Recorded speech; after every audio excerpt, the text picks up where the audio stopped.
Hello and welcome to yet another video. This is the 8th episode of the story, in which Naruto discovers a bracelet that allows him to wield the weapons and gear of legendary heroes while looking at the Forbidden Scroll. Naruto uses this power to become the ultimate ninja of the elemental nations. Please like and subscribe to show your support. Let's get the show started.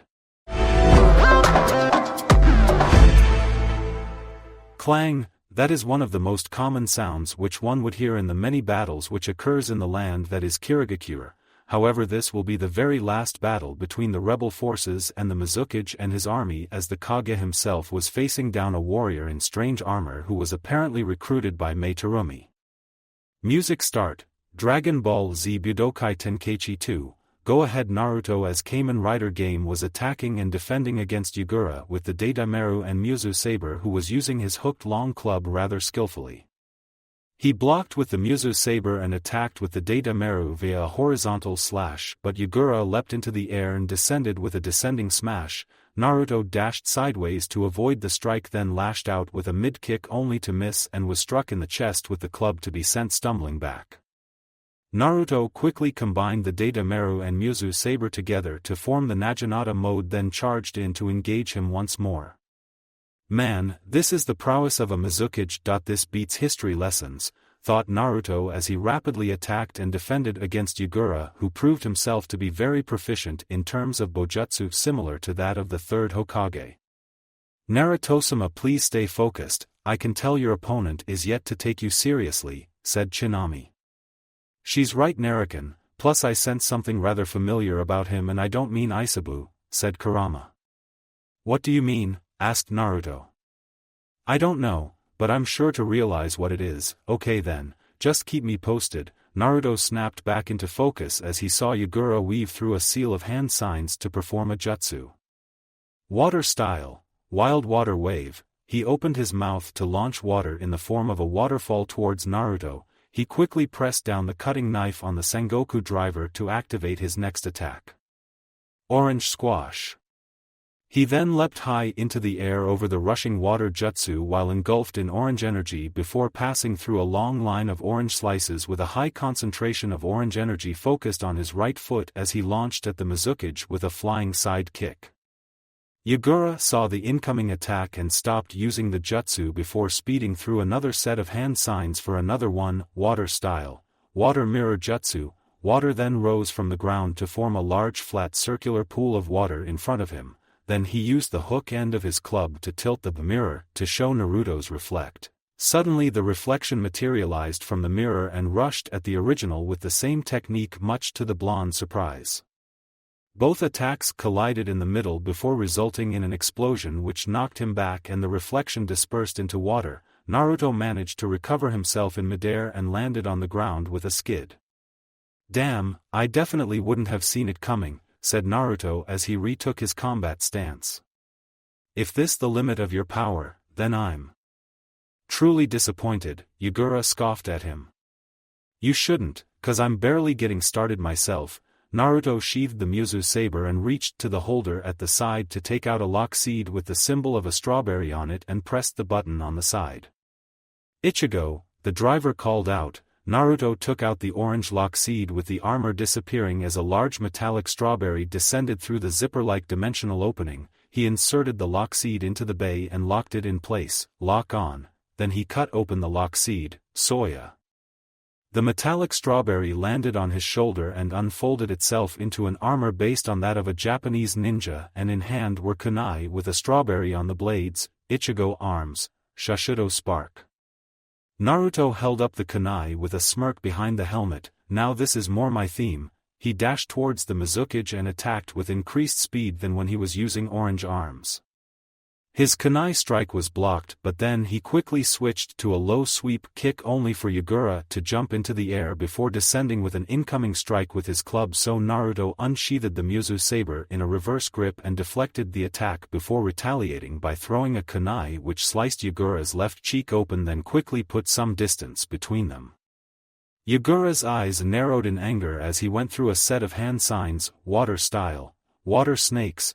Water swirled around him before taking shape of multiple serpents which then launched at Naruto. he quickly dashed from left to right whilst slashing at the water constructs with the kunai in his advance. Then he leapt high into the air and proceeded to fling the kunai and materializing more to throw. Yagura twirled his club around to deflect the incoming projectiles and jumped backwards to recover, but Naruto landed back on the ground and maintained pursuit to lay on the pressure. He lashed out with a jumping roundhouse for it to miss and quickly crossed his arms to block the retaliatory strike with the force knocking him back, but refused to back down by launching another barrage of kunai at his opponent. Water style, water wall. Yagura summoned a barrier of water around him to defend against the kunai, then switched to the offensive, water style, triple water dragon bullet. He summoned 3 large water dragon constructs to loom overhead before directing them towards Naruto. Oh shoot! Naruto quickly drew out the Mizu saber and took out the Ichigo lock seed from the buckle and inserted it into the bay of the Mizu saber as the Sengoku driver called out. Lock on. 1, 10, 100, 1000, 10,000.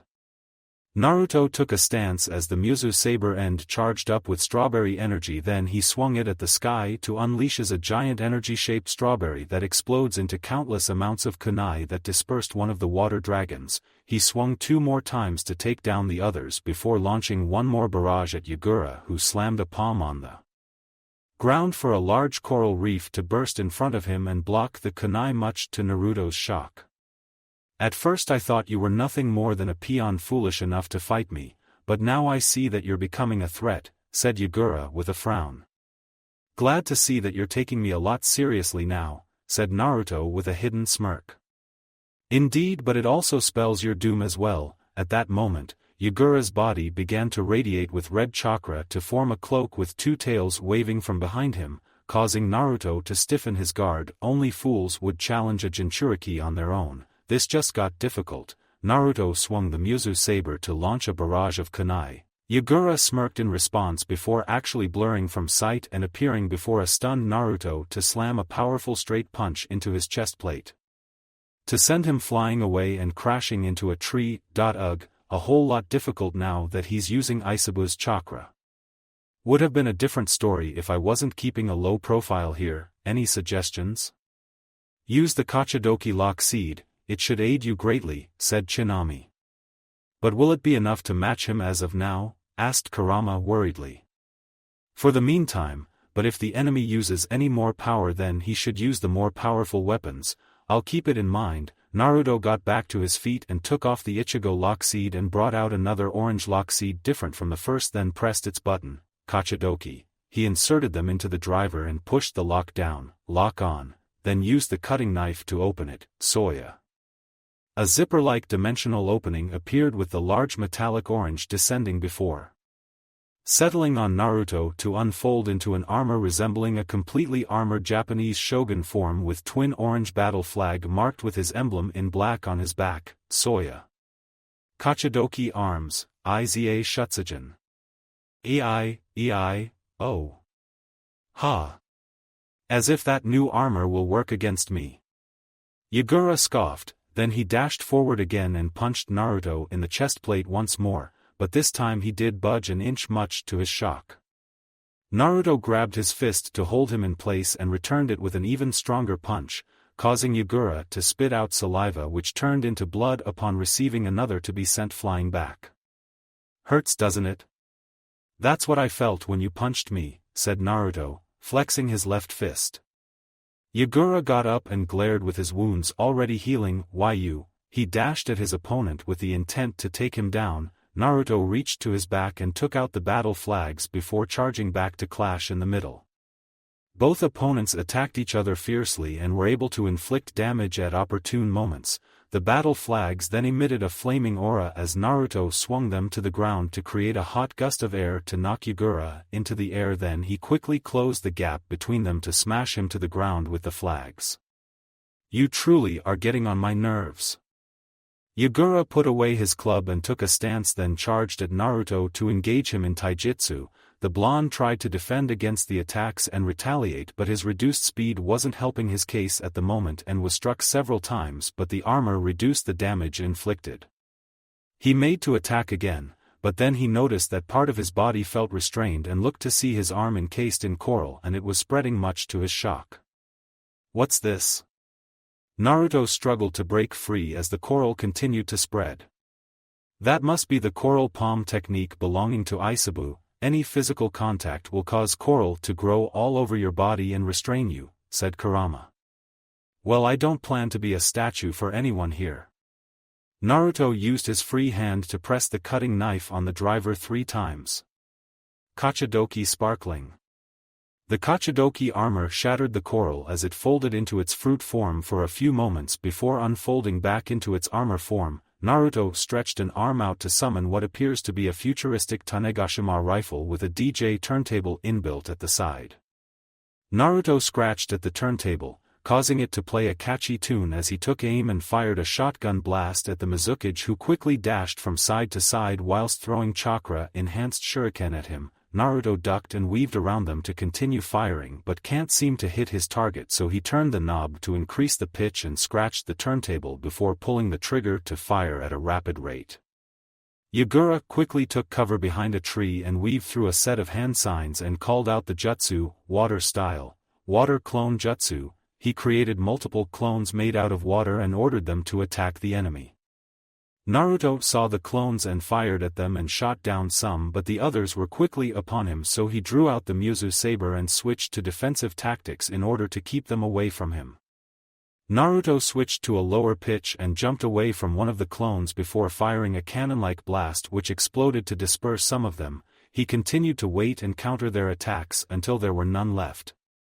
Naruto looked around for the original when he suddenly sensed something rushing up to him from behind, so he hastily inserted the Muzu saber into the DJ gun to form a single-edged greatsword as he turned around to block a powerful strike, pushing him back a bit. Naruto looked up only to be surprised upon seeing Yagura enveloped in a dark red, nearly black layer of chakra shaped like a 3-tailed turtle. "What is it now?" asked Naruto. "That's the second version of when a Jinchuriki uses the power of a bijou," said Kurama. "Maybe I should have listened to Kakashinii about not fighting him alone," thought Naruto. "Gee, you think?" Music end. In another part of the battlefield, Mei and her squadron were currently engaging the Loyalist. She was making use of her taijutsu to knock back any enemy which drew close to her, then used her lava bloodline to take them down, with more to take their place and fight, much to her growing annoyance. She was about to continue when she heard a loud explosion somewhere far from her position. "What was that just now?" asked Mei confusedly. "From the sound of the explosion it seems like two sources of great power are clashing." She could easily figure that Yagura is one of the sources, but what of the other that can match him, especially with his bijou power? It took her a few moments before realizing who it could be. "Don't tell me that Naruto-kun is facing Yagura on his own, is he? I've got to get there and help him." She raised her hand to look at the ring on her finger before calling out, "Equip." There was a bright flash of light before fading to reveal her holding a pair of blue war fans with razor-sharp blades sticking out. At first confused, Mei suddenly felt visions flowing into her mind. They showed images of a woman dressed in a blue outfit and wielding the war fans against an opponent in what appears to be a tournament, both beautiful and dangerous. "I like that in a girl like her." She then took the fighting stance and waited for the enemy to attack. The first group charged towards her and were flinging shuriken and kunai towards her. Mei quickly used the fans to bat them out of the way and close the distance between them. The Loyalists lashed out at Mei with their katanas while she weaved in and out of their attacks like a graceful dancer, then throw the fans for them to fly around her, slicing the surrounding enemies before catching them. Mei closed up one of the fans and rushed up to one and stabbed him in the chest, then spun round to throw the other fan to slash the Loyalist attempting to ambush her from behind before returning to her hand. A Loyalist came charging towards with a zanbato raised to cleave. At the last moment Mei disappears in a violet cloud and reappears behind her opponent with both fans closed to stab the back of his neck and spine. Some of the Loyalists launched a volley of water bullets from a distance to take her down. Mei spun rapidly to form a tornado which reflected the water projectiles back at them, then swung her fans to generate a powerful windstorm to lift them into the air helplessly before throwing them to slice them into pieces in midair. I can afford to waste any more time here. Mei clashed the fans together to generate a spark, then dashed with chakra, boosting her speed, and was slashing at her enemies rapidly as they stood in her path and could barely put any defense of sorts before being cut down. Mei finally slowed her high-speed assault to stop and turned to look back sadly at the fallen foes. They both originated from the same village, and yet here they are killing each other because of something so trivial of a difference in blood, and the Mizukage was the one to start all this meaningless bloodshed. Hang on, Naruto-kun, I'm coming, and together we'll end this war once and for all. Mei proceeded to jumping through the trees as fast as she could towards where the explosion was last heard. Back with Naruto, he was constantly clashing with Yagura and having to shatter any coral which attempts to retrain his movement, while at the same time inflicting damage on the Mizukage at the same time, and isn't having it any easier as the battle continues. Naruto just blocked a powerful punch with the DJ gun in its blade mode and was sent skidding backwards, but dashed back to re-engage him in close combat once more. Blade continues to clash with fists and tails, but Naruto was beginning to slow down a bit from the slowly growing fatigue and jumped back to catch a breath. Pant pant man, we aren't exactly getting anywhere like this. Naruto looked over and saw Yagura getting down on all fours with his mouth wide open as small balls of blue and red chakra which were fusing to form a large purple sphere of chakra. What is he doing? Kurama on the other hand was shocked. It can't be. He had mastered Isabu's chakra to the point that he could use that. What do you mean, Kurama-san? Do you know it? Asked Shinami. Seeing the vixen look shocked is definitely a cause for worry. He's about to use the tailed beast ball. It is the ultimate technique of a tailed beast and highly destructive. You have to get out of its way. I can't. If I do, then it could take out both the rebels and loyalists alike. My best shot will be to destroy it before he could launch it with a power finishing move, and I gotta do it fast. Naruto took off the Kachidoki lock seed from the driver and inserted it into the bay of the DJ gun. Lock on. Naruto started running as the blade ignited in red-hot flames. 1, 10, 100, 1000, 10,000, 100 million, 1 trillion, myriadesu. Tailed beast ball. Yagura got ready to fire. Kachidoki charge. Seiha. Naruto launched a cleaving strike. Boom! The clash of two powerful attacks resulted in a massive explosion, leaving behind a colossal crater. Naruto slowly got back to his feet with parts of his ANBU gear in tatters, and part of his mask had been broken, revealing one of his eyes and tufts of blonde hair. Damn, that explosion was enough to knock me out of my Kamen Rider form. Naruto groaned a bit in pain as he got back up to his feet and turned to look at the crater, which was covered in a cloud of dust. That was dangerous, Naruto-kun, said Kurama sternly. It's fortunate that the Kachidoki arms possesses a strong defense, or you would have been killed from that blast, said Shinami. Make me wonder what happened to Yagura then, thought Naruto. Suddenly he felt the ground quaking from appears to be heavy footsteps from something big. Very big, and it is heading his ways. Naruto looked to see a very large shadow from behind the dust cloud and growing larger with each step taken. Forget I asked, I'm about to find out. The dust finally cleared to reveal Yagura, but in a new form. Seriously contrasting the previous two. It is a large turtle, but with a crab-like shell, spikes all over its body, and 3 shrimp-like tails.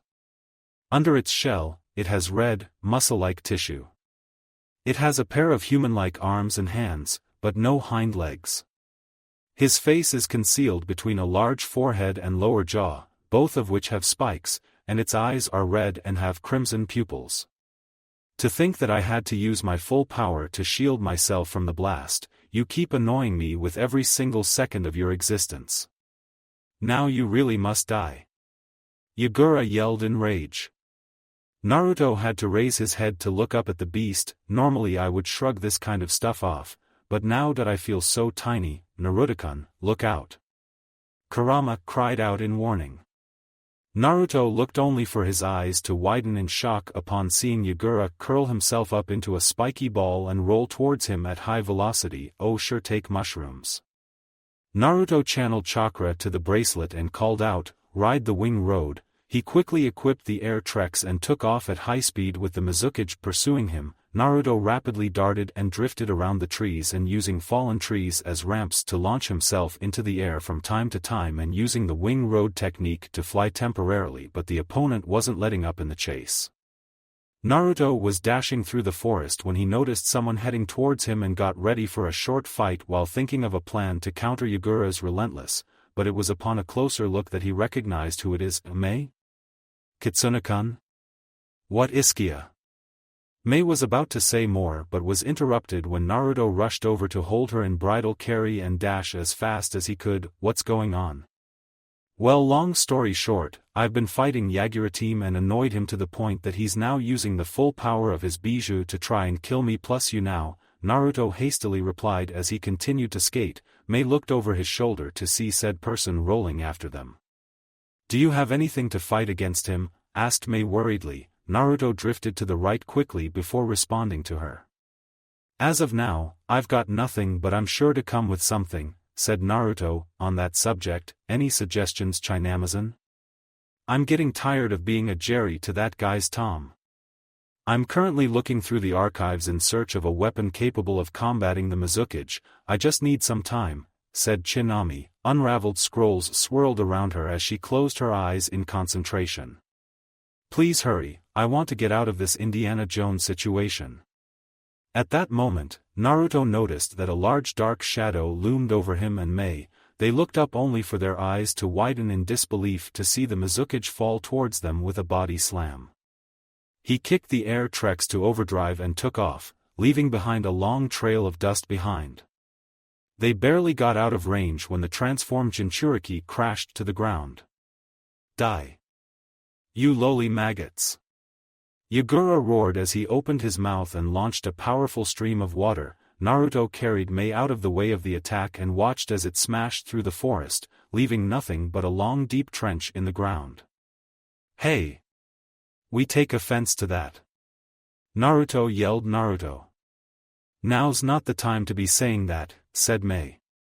Yagura was about to attack again when a stream of flame struck it in the face from above. Everyone turned to see that it came from Guy, who was hovering in the air with help from his gloves. Soon Kakashi landed next to Naruto and Mei with the dragon sword sheathed at his back. Sorry we're late, we're stuck in a ninja traffic jam on our way here, said Kakashi. That's a new one, Naruto muttered. Guy floated to land next to them. So what is our plan of attack?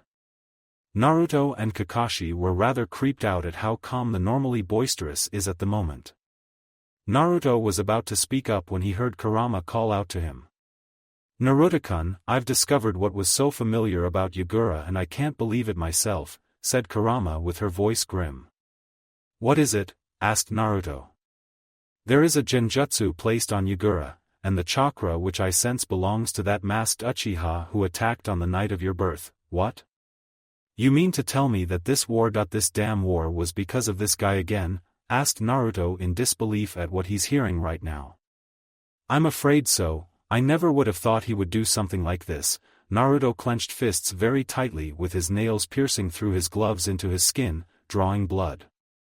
Not only was this Uchiha bastard responsible for the death of his parents and him being an orphan, now he finds out that he's the cause of the war which victimized Haku and the lives of numerous bloodliners. Kakashi and the others sensed a large amount of killer intent suddenly radiating from Naruto, much to their surprise.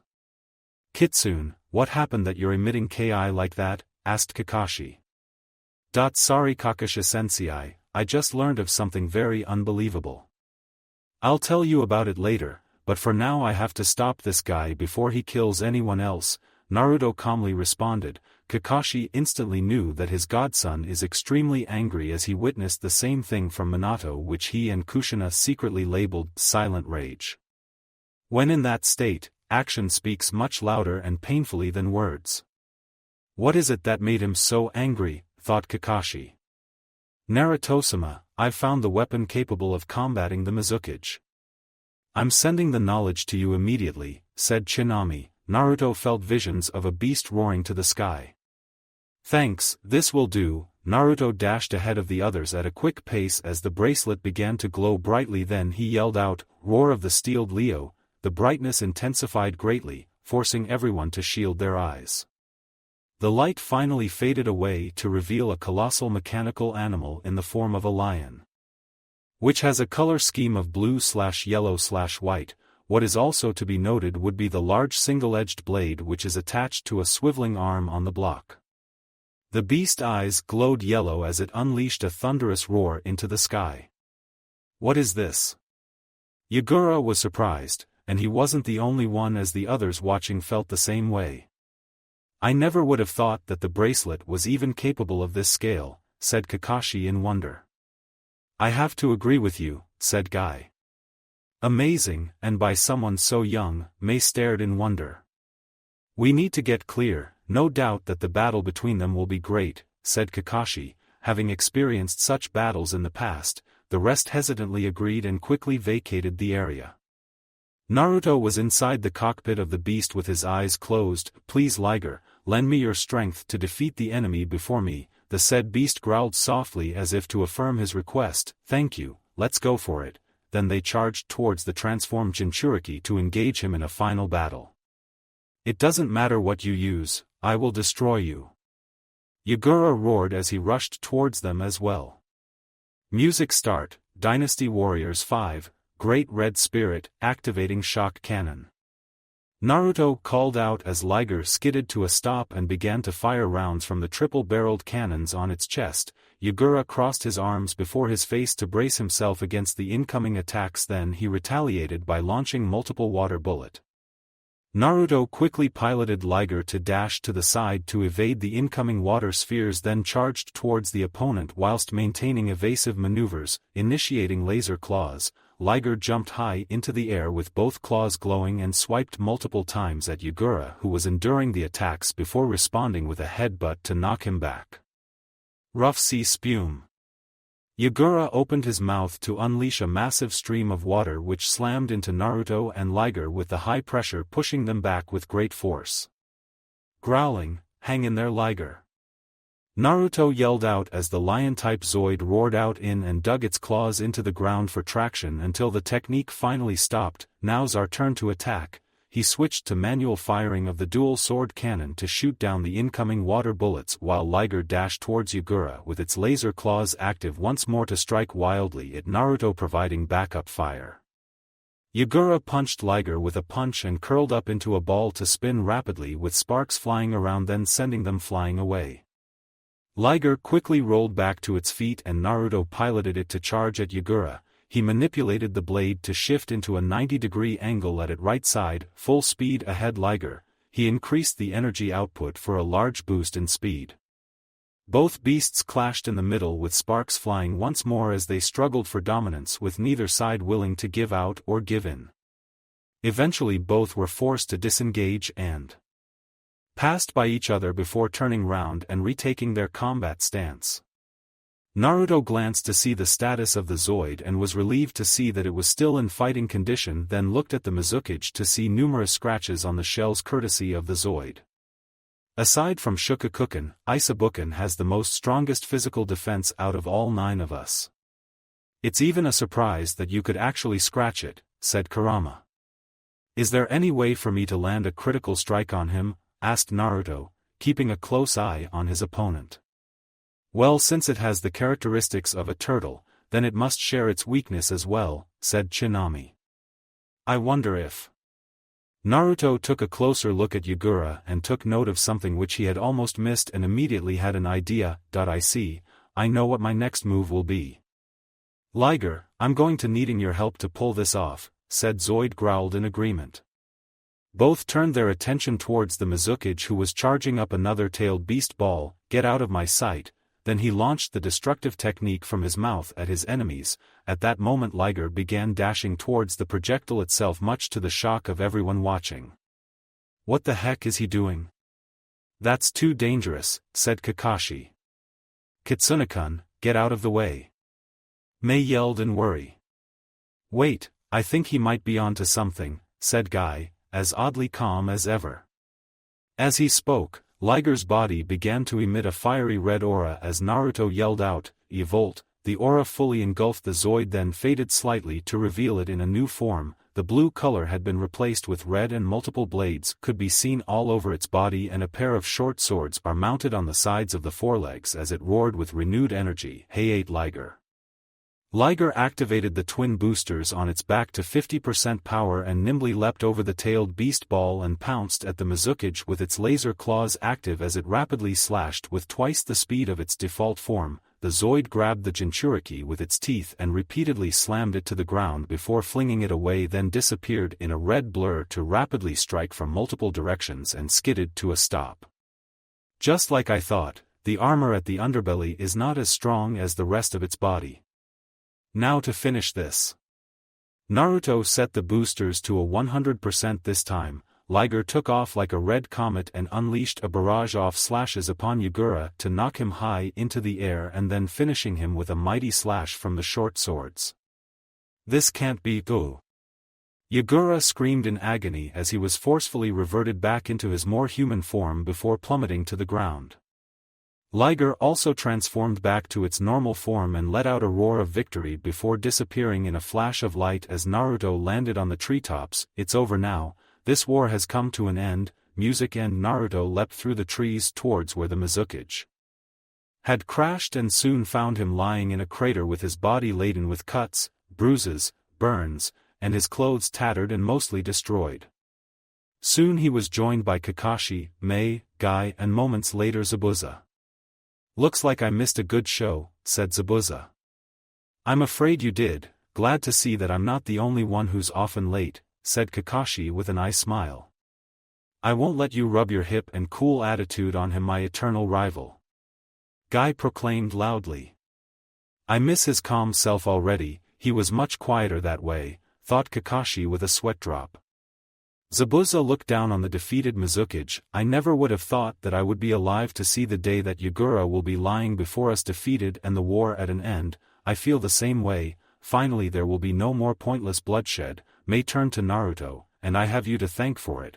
Naruto was about to reply when they heard a pained ground and turned to look Yagura slowly open his eyes and look back at them. Only thing off was that his eyes lacked the coldness and malice from before, but rather sorrow and regret, much to the surprise of everyone except Naruto. "So you were the ones that finally stopped me. I'm grateful for that," said Yagura painfully. "What are you talking about?" "You were the one that started this insane war," said Mei. Yagura shook his head in refusal. "I didn't begin the war of my own free will. I was placed in an unbreakable genjutsu by a masked man in a black cloak.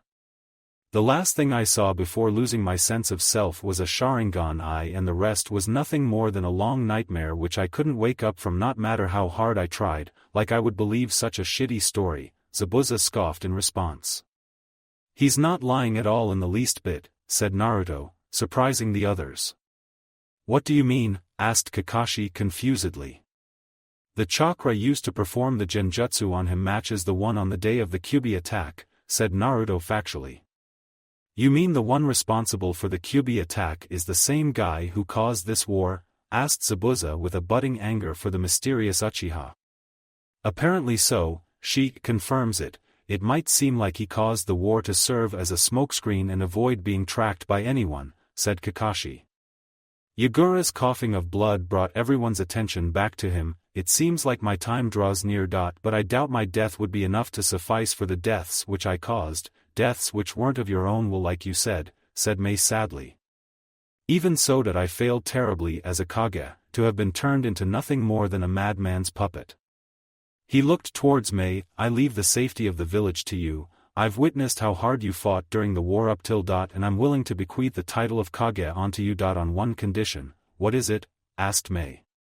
"That you restore and lead the village to its true glory. That is all I ask." Mei was silent as everyone waited for her answer before she finally spoke up. "I'll do it. I'll become the next Mizukage." Yagura smiled contently. "Thank you. So what is going to happen to the Sanbai?" asked Naruto. "I've spoken to it and agreed to release it from the seal, then go into hiding and restore itself." "I see." Naruto then thought, "I guess we won't be meeting your little brother yet." "No worries, I'm sure in a few years that he would be fully recovered," said Kurama. All I can say now is thank you for stopping me.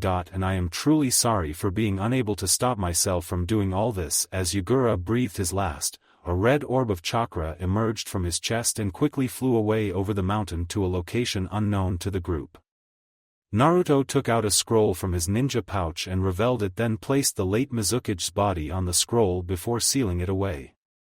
He rolled it back up and handed it over to Mei. I think it's best that it stays in your possession. Mei took with a nod of gratitude. Thank you. Now let us regroup with everyone and finally put this war to an end. The group then made their return to the main battlefield whilst deeply thinking about the hidden player in a game which they had no knowledge of but were playing it nonetheless. But they could tell that there was more to this than what they were currently aware of. So I guess the time for you all to return to Konoha, said Mei, who was currently sitting on a chair behind a desk inside the Mizukage's office alongside Ao and Chojuro. She was talking to the Konoha shinobi especially, who was still wearing his Anbu out outfit with a spare mask. I would have liked for you to stay for a while longer, as much as we would like to. We need to return to Konoha and report to our Hokage about the recent events, especially that one, said Kakashi. There's still a place for you to return, Zabuza, now that the war is over. We're planning on creating another generation of the 7 swordsmen of the mist and we could use your help, said Ao. That's good to hear, but I can't. Already got a place to call home thanks to a certain blonde gaki, Zabuza replied with a grin behind his mask, plus I got a bowl of sushi waiting for me back there with my name on it. I must return and help stoke the youthful flames of my beloved students. Guy declared loudly, causing everyone to sweat drop. Inside voice Guy, inside voice, Kakashi rubbed his temples at the antics of his friend. And you still have a ways to go until everything is restored after everything that's happened, said Naruto. You're right, Kitsune-kun, said Mei with a sigh. After Yagura's defeat, a majority of the loyalists surrendered with several few foolishly deciding to go out with guns blazing and so were put down. The civilians, especially those possessing Kekkei Genkai, were overjoyed upon hearing that the Mizukage was finally defeated and had quite the celebration. They gave credit to Mei and the rebel forces while thanking the Konoha shinobi. Though Naruto chose to make himself anonymous to avoid drawing attention to himself, one of the main reasons why he was dressed up as Anbu in the first place. The group themselves agreed not to reveal the real truth about the Mizukage's tyrannical rule, as the ramifications would be quite severe, like the civilians would blame Konoha for what happened because of the masked Uchiha regardless of them being technically innocent or not until they're able to capture the perpetrator and then reveal the truth. Naruto also suggested for them to hire Tazuna to help with the rebuilding and said to use his name to vouch. Mei fought the urge to pout at the thought of the cute blonde having to leave.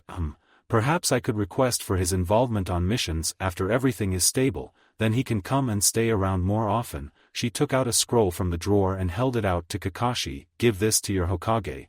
It contains terms of agreement for an alliance between the 2 villages. We'll converse more thanks to the scroll which you have given us. Kakashi accepted the scroll. We'll be sure to pass it over to her safely. Will we see you again, Kitsune-san? Asked Chojuro nervously. Naruto grinned behind his mask and gave him a thumbs up. Sure thing, though it would be under different circumstances. Chojuro perked up at that. Okay. Best you take care of yourself, Kitsune-san. I hope that this experience will further your maturity to becoming a good shinobi, said Ao.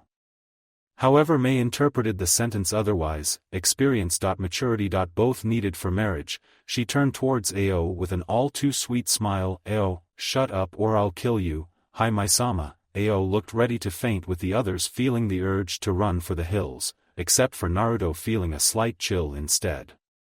That guy really needs to learn how to avoid using words with double meanings or he won't live to get married himself, thought Kakashi with a sweat drop. Goodbye Mizukage-sama, we hope to see you again, said Naruto politely. Ah, you can call me Mei-chan instead the next time, said Mei with flirty wink. Naruto blushed behind his mask. Get going already. Kurama almost yelled out of jealousy and she wanted him far from her. For now.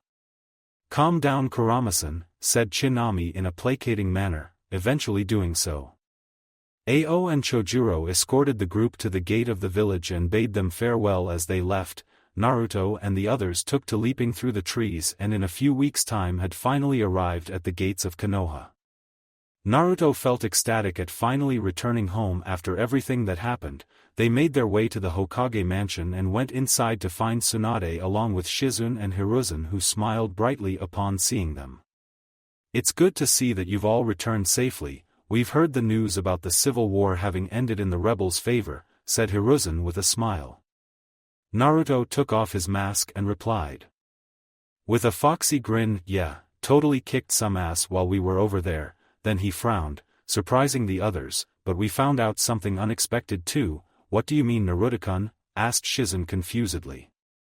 Kakashi himself wasn't joking around either. "Let's just say that the former Mizukage didn't begin the bloodline purge of his own free will and that an outside source was the cause of it instead. Could you please tell us what happened?" said Tsunade. For Naruto and Kakashi to be serious must mean that they've learned of something highly critical to the village.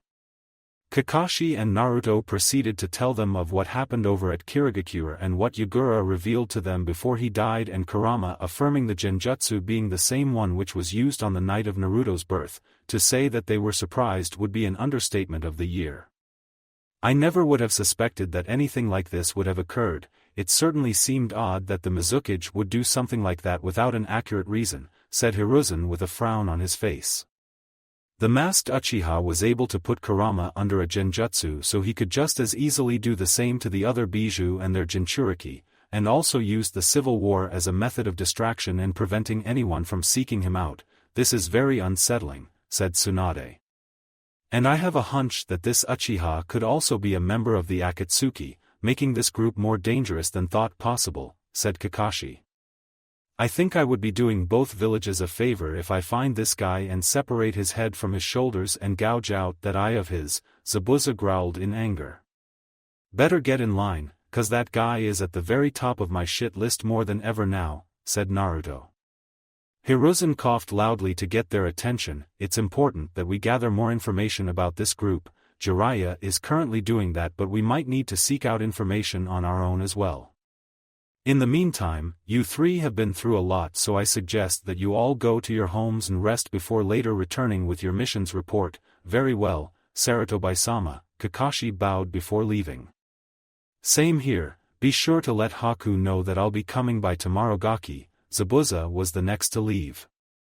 "I'd better get going too, Sakurakin and the others must be worried about me too." Naruto took off his ANBU gear and walked out of the office, leaving Tsunade, Hiruzen and Shizune behind. "What do you think of all this?" asked Tsunade seriously. "The fact that this unknown Uchiha is at large is bad enough, and now this Akatsuki is hunting for the Bijuu. We may be facing a threat greater than anything we've ever encountered in the past," said Hiruzen. "So what do we do?" asked Shizune worriedly. "We need to prepare for any encounters with any of the members and attempt to reduce their numbers bit by bit," said Hiruzen, getting nods of agreement from the others. Meanwhile, Naruto was walking along the streets towards his home. Some of the villagers greeted him politely, though there's still a few who frowned at him, but not with that much hatred unlike before. Naruto simply shrugged that off as that had completely lost its effect now. Should I get some ramen to take home with me?" thought Naruto. "Oh no, you don't, head home first before anything else," said Kurama sternly. "She's right, Naruto-sama, your loved ones must still be awaiting your return and you needn't delay," said Chinami in agreement. Okay, you got a point there." "Haku must be worried out of all of the girls," said Naruto in a placating manner. He suddenly stopped and looked to his left at a wooden fence. "You three can come out now. You guys really need a new approach since it's the second time you're using this method." There was a slight distortion before a cloth matching the appearance of the fence was unraveled to reveal Konohamaru, Moegi and Udon, who cheered upon seeing their boss/brother figure. "Naruto-Nizan, where've you been all this time?"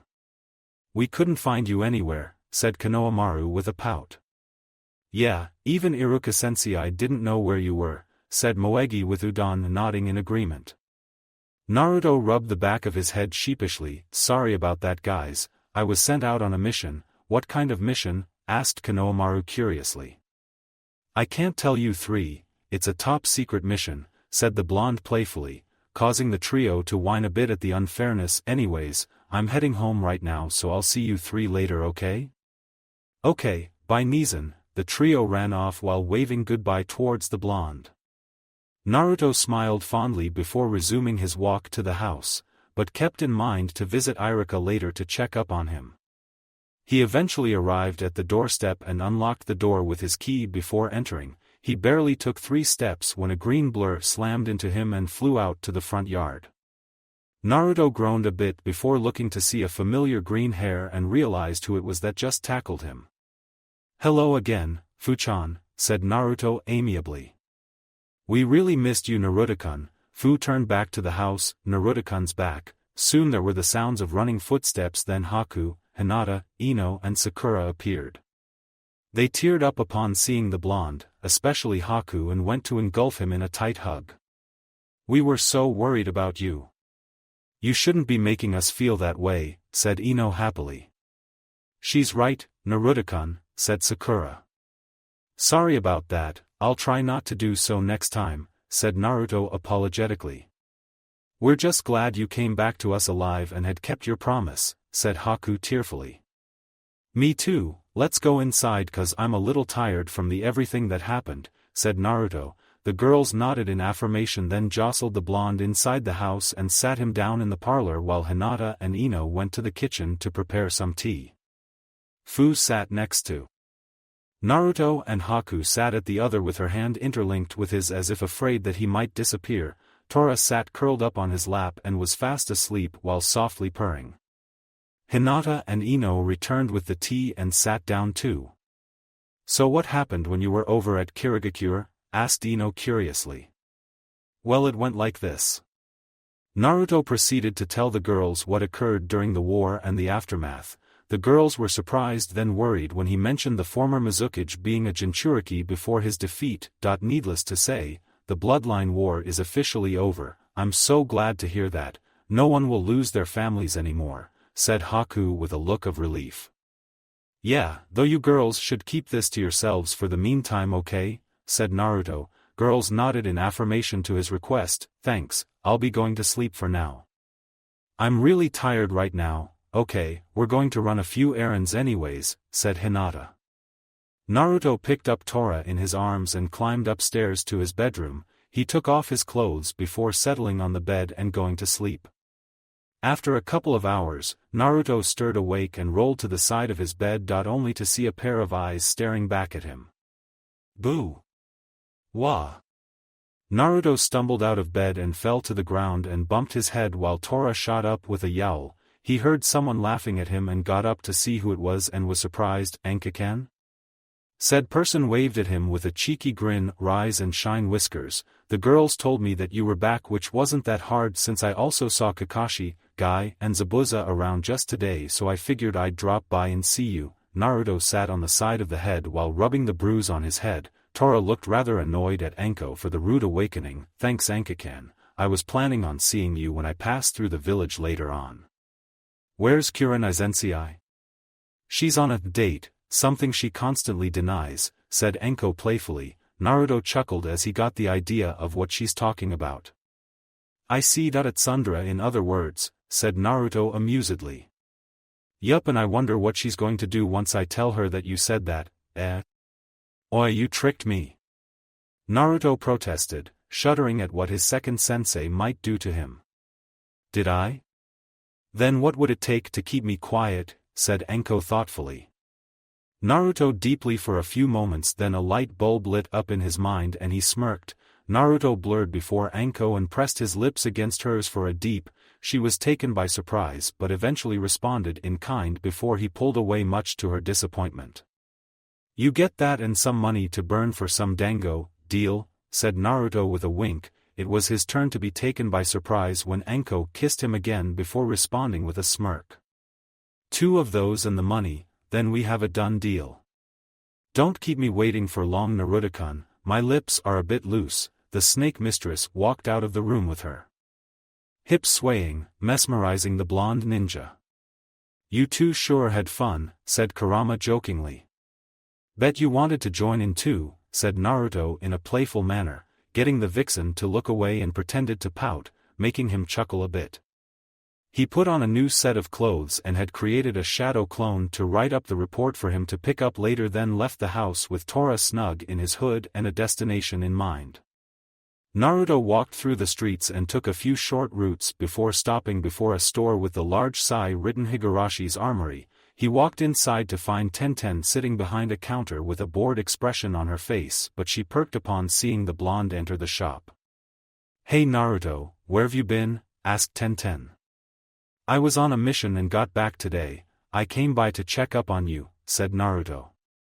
"It's been boring for me since Gezensei was gone on a mission too. Neji has been training with Hinata at the Hyuga compound and Lee is getting ready for the surgery in a couple of days' time. I see that anyways. There's something that I'll need your help with building." Naruto reached into his ninja pouch and took out a scroll. "I got an idea from a mission some time ago and I feel that it will help out a lot. Let's have a look-see then." Tenten took the scroll and unrolled it to reveal a blueprint of an equipment. From what she could see is that is wrist mounted with certain mechanics applied along with Fuinjutsu. She became even more interested upon reading the specs. "This is an interesting piece of equipment, Naruto-kun. Yup, if applied correctly this could serve as a very useful tool while on the field, and this is just the prototype," said Naruto. "I'll see what my dad and I can do about it when we get the time for this project. Thanks Tenten. I'll be seeing you later then." Naruto bade her farewell before leaving the shop and is now contemplating where else he should go next. Maybe I should just walk around a bit to run into any familiar faces. Sounds like the least you could do for now aside from training, said Kurama. Naruto shrugged his shoulders and began his stroll through the village to check out for any new changes to the village and hopefully have a little ramen run over at Ichiraku's while he was at it.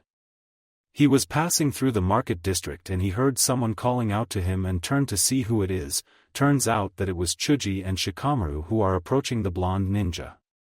"Hey Naruto, long time no see," said Chuji cheerfully. "Hey man," Shikamaru greeted with a lazy wave of the hand. "Hey guys, been a while like you said." "What's been going on?" asked Naruto. "Nothing new, the same old drill no matter how much of a drag it is," said Shikamaru with a shrug. "Geez Shika, everything is a drag for you man. I wonder what's ever gonna hype you up," Naruto smirked at the lazy Nara. Shikamaru rubbed the back of his head. "Please Naruto, I get enough of that.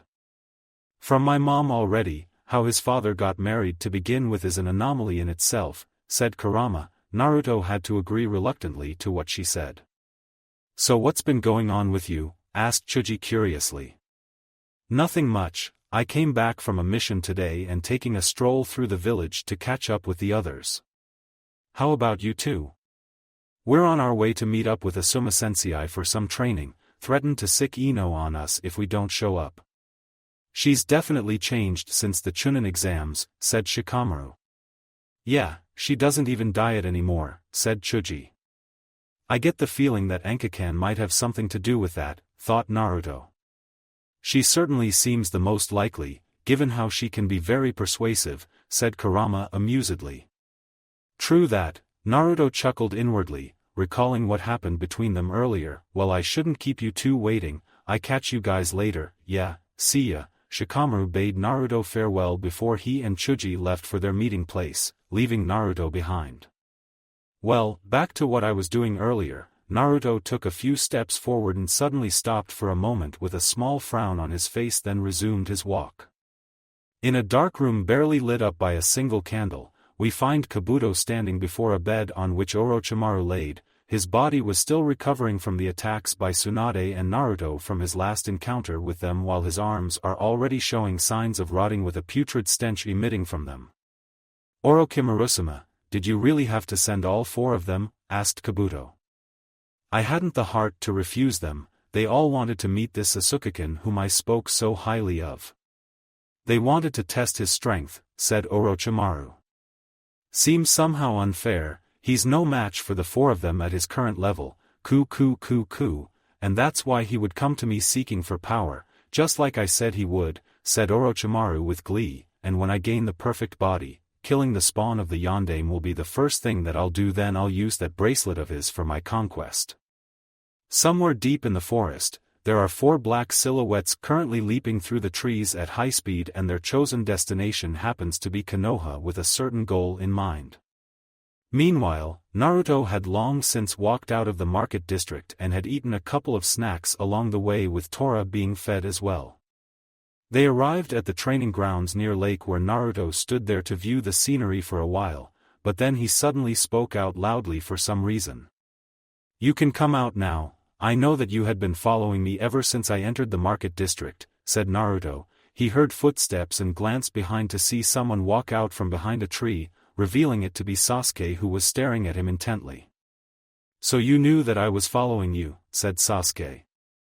"Kinda hard to miss that duck butt hairstyle of yours from the rooftops, and since you didn't call out to me the whole time, I had a hunch that you wanted to talk to me in private," Naruto explained. Sasuke simply scoffed.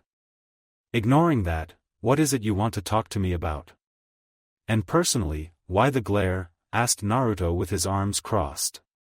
"How?" Sasuke muttered. Naruto quirked an eyebrow in confusion. "Huh? How is it that you're so strong? You weren't like that back at the academy all those years, you were the dead last of the class," Sasuke demanded. "How did you get so strong?" "Who the hell does he think he is to talk to Naruto-kun like that?" said Kurama angrily.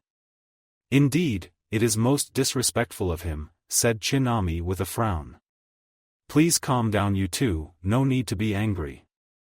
Let's just find out what his problem is," thought Naruto while calming Tora, who was visibly displeased before responding to Sasuke. "The best answer would that I trained hard just like everyone else. It also helps that I have good proficiency in certain aspects of the ninja arts. That doesn't explain anything.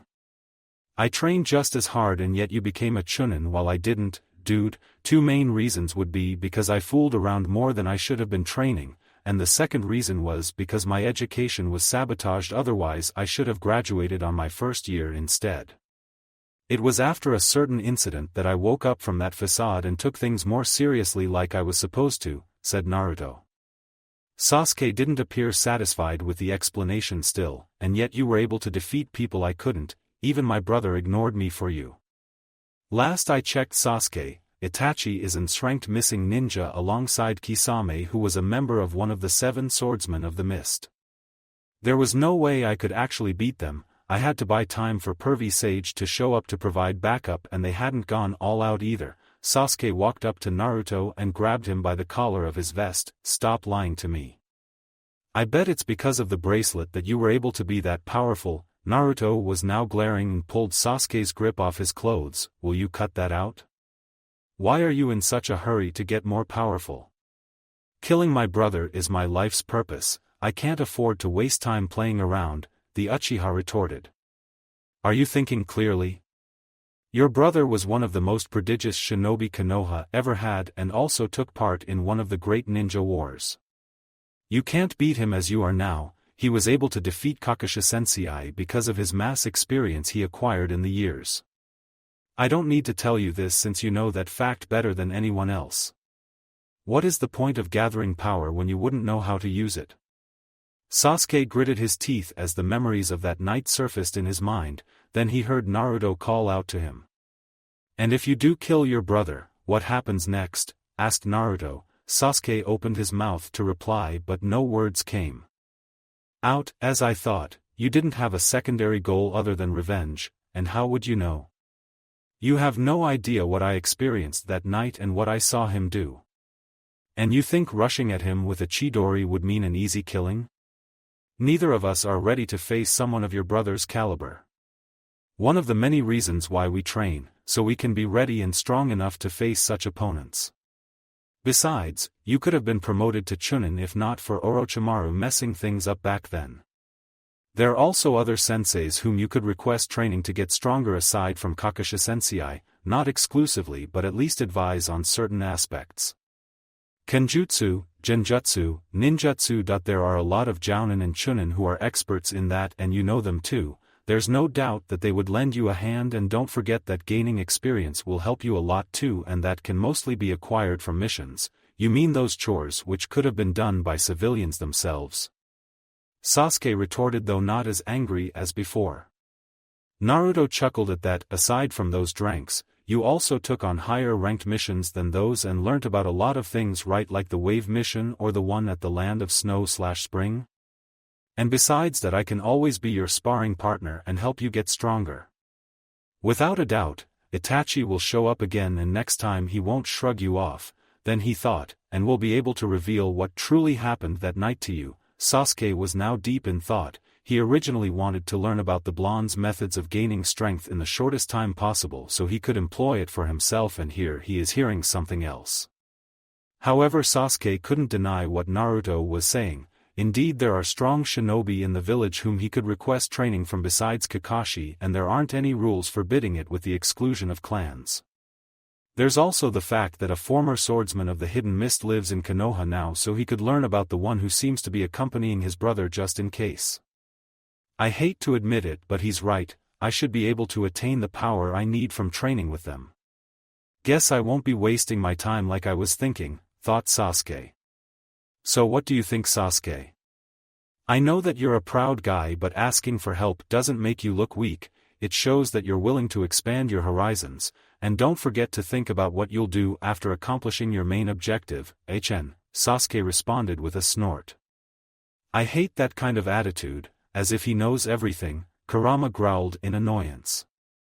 Naruto simply shook his head and turned to leave when he heard Sasuke call out to him again and looked back to see what he wanted. What is it, Sasuke? I wish to challenge you to a spar right here and now. I need to know just how strong you are compared to me, said Sasuke. Naruto looked thoughtful for a few moments. Before smirking, challenge accepted. I've been wanting to fight you for a while now, ever since our academy days. Then he took a combat stance as Tora jumped out of the hood and went to sit underneath the shade of a tree to watch, with Sasuke also taking a fighting stance. Both stared at each other intently, then suddenly lunged at the same time to begin the spar. Music start. Dragon Ball Xenoverse 2 OST. Rivals Naruto and Sasuke were rapidly exchanging punches and kicks, with both sides either defending or attempting to counterattack.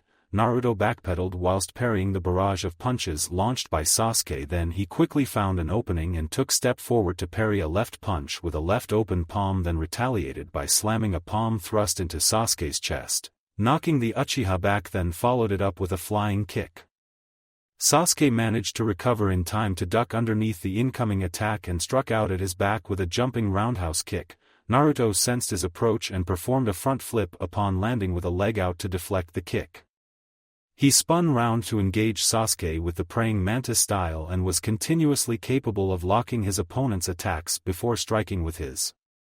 Sasuke jumped back to catch a breath and observe Naruto for a few moments. TCH, the dobe's tough, but I'm not through just yet. He flung a handful of shuriken at the blonde that quickly weaved through a set of hand signs, fire style, phoenix flower jutsu. He took a deep breath before spewing a volley of fireballs. Naruto dashed backwards whilst throwing a handful of his own shuriken to deflect the incoming projectiles when he saw Sasuke weaving through a set of hand signs, and so did the same, albeit faster, water style, raging waves. He opened his mouth and spewed a large volume of water in the form of a wave which rushed towards Sasuke whilst extinguishing the fireballs along the way. Sasuke quickly leapt out of the way of the jutsu to land sideways on the trunk, then kicked off towards Naruto with a kunai in hand to slash at him. The blonde switched to defense by using the metal plate on the back of his gloves. Naruto grabbed Sasuke by the wrist to force the kunai out of his grip, then quickly threw him over his shoulder, shadow kick. Then he sped forward with a side kick while leaving green afterimages behind him, but Sasuke flipped out of the way before retaking, revealing that he had activated his eyes. Naruto frowned a bit upon seeing the active dojutsu. I'll also need to come up with countermeasures for it. Till then, let's see how he is with it. He dashed towards Sasuke in a zigzag pattern with twice the speed before lashing out with a roundhouse kick which was evaded and quickly blocked a knee strike, then used the momentum from the impact to hop backwards before charging back in. Sasuke continued to parry the strikes and attempt to strike back, with Naruto blocking and countering with his but increasing his attack speed steadily, and rapidly shuffling in between his fighting styles to throw him off his rhythm.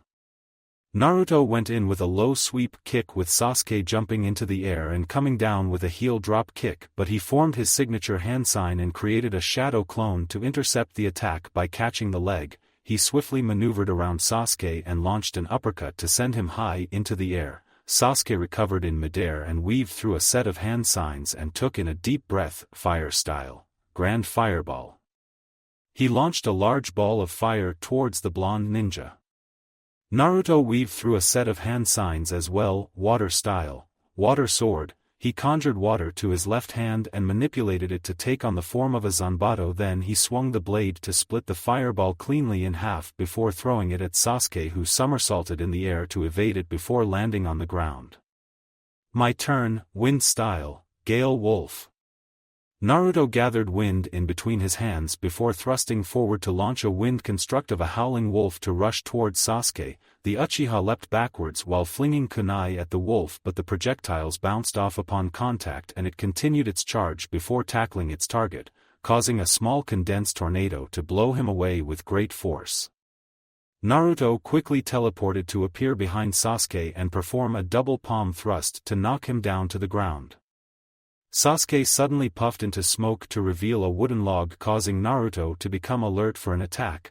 Then Sasuke appeared in front of him in a crouching position and lashed out with a kick. Naruto crossed his arms to reduce the damage and was launched into the air.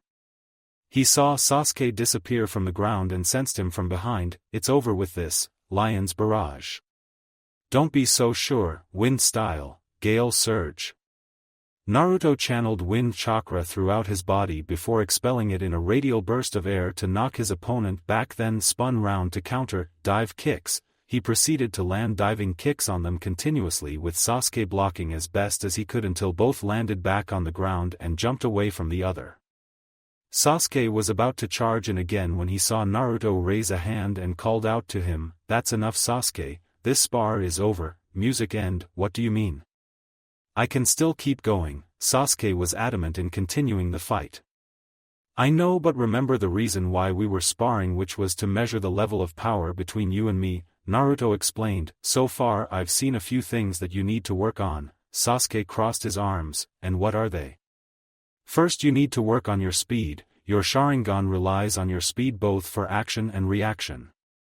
Get yourself a couple of weights. If you recall that Lee did the same before and look how strong he became.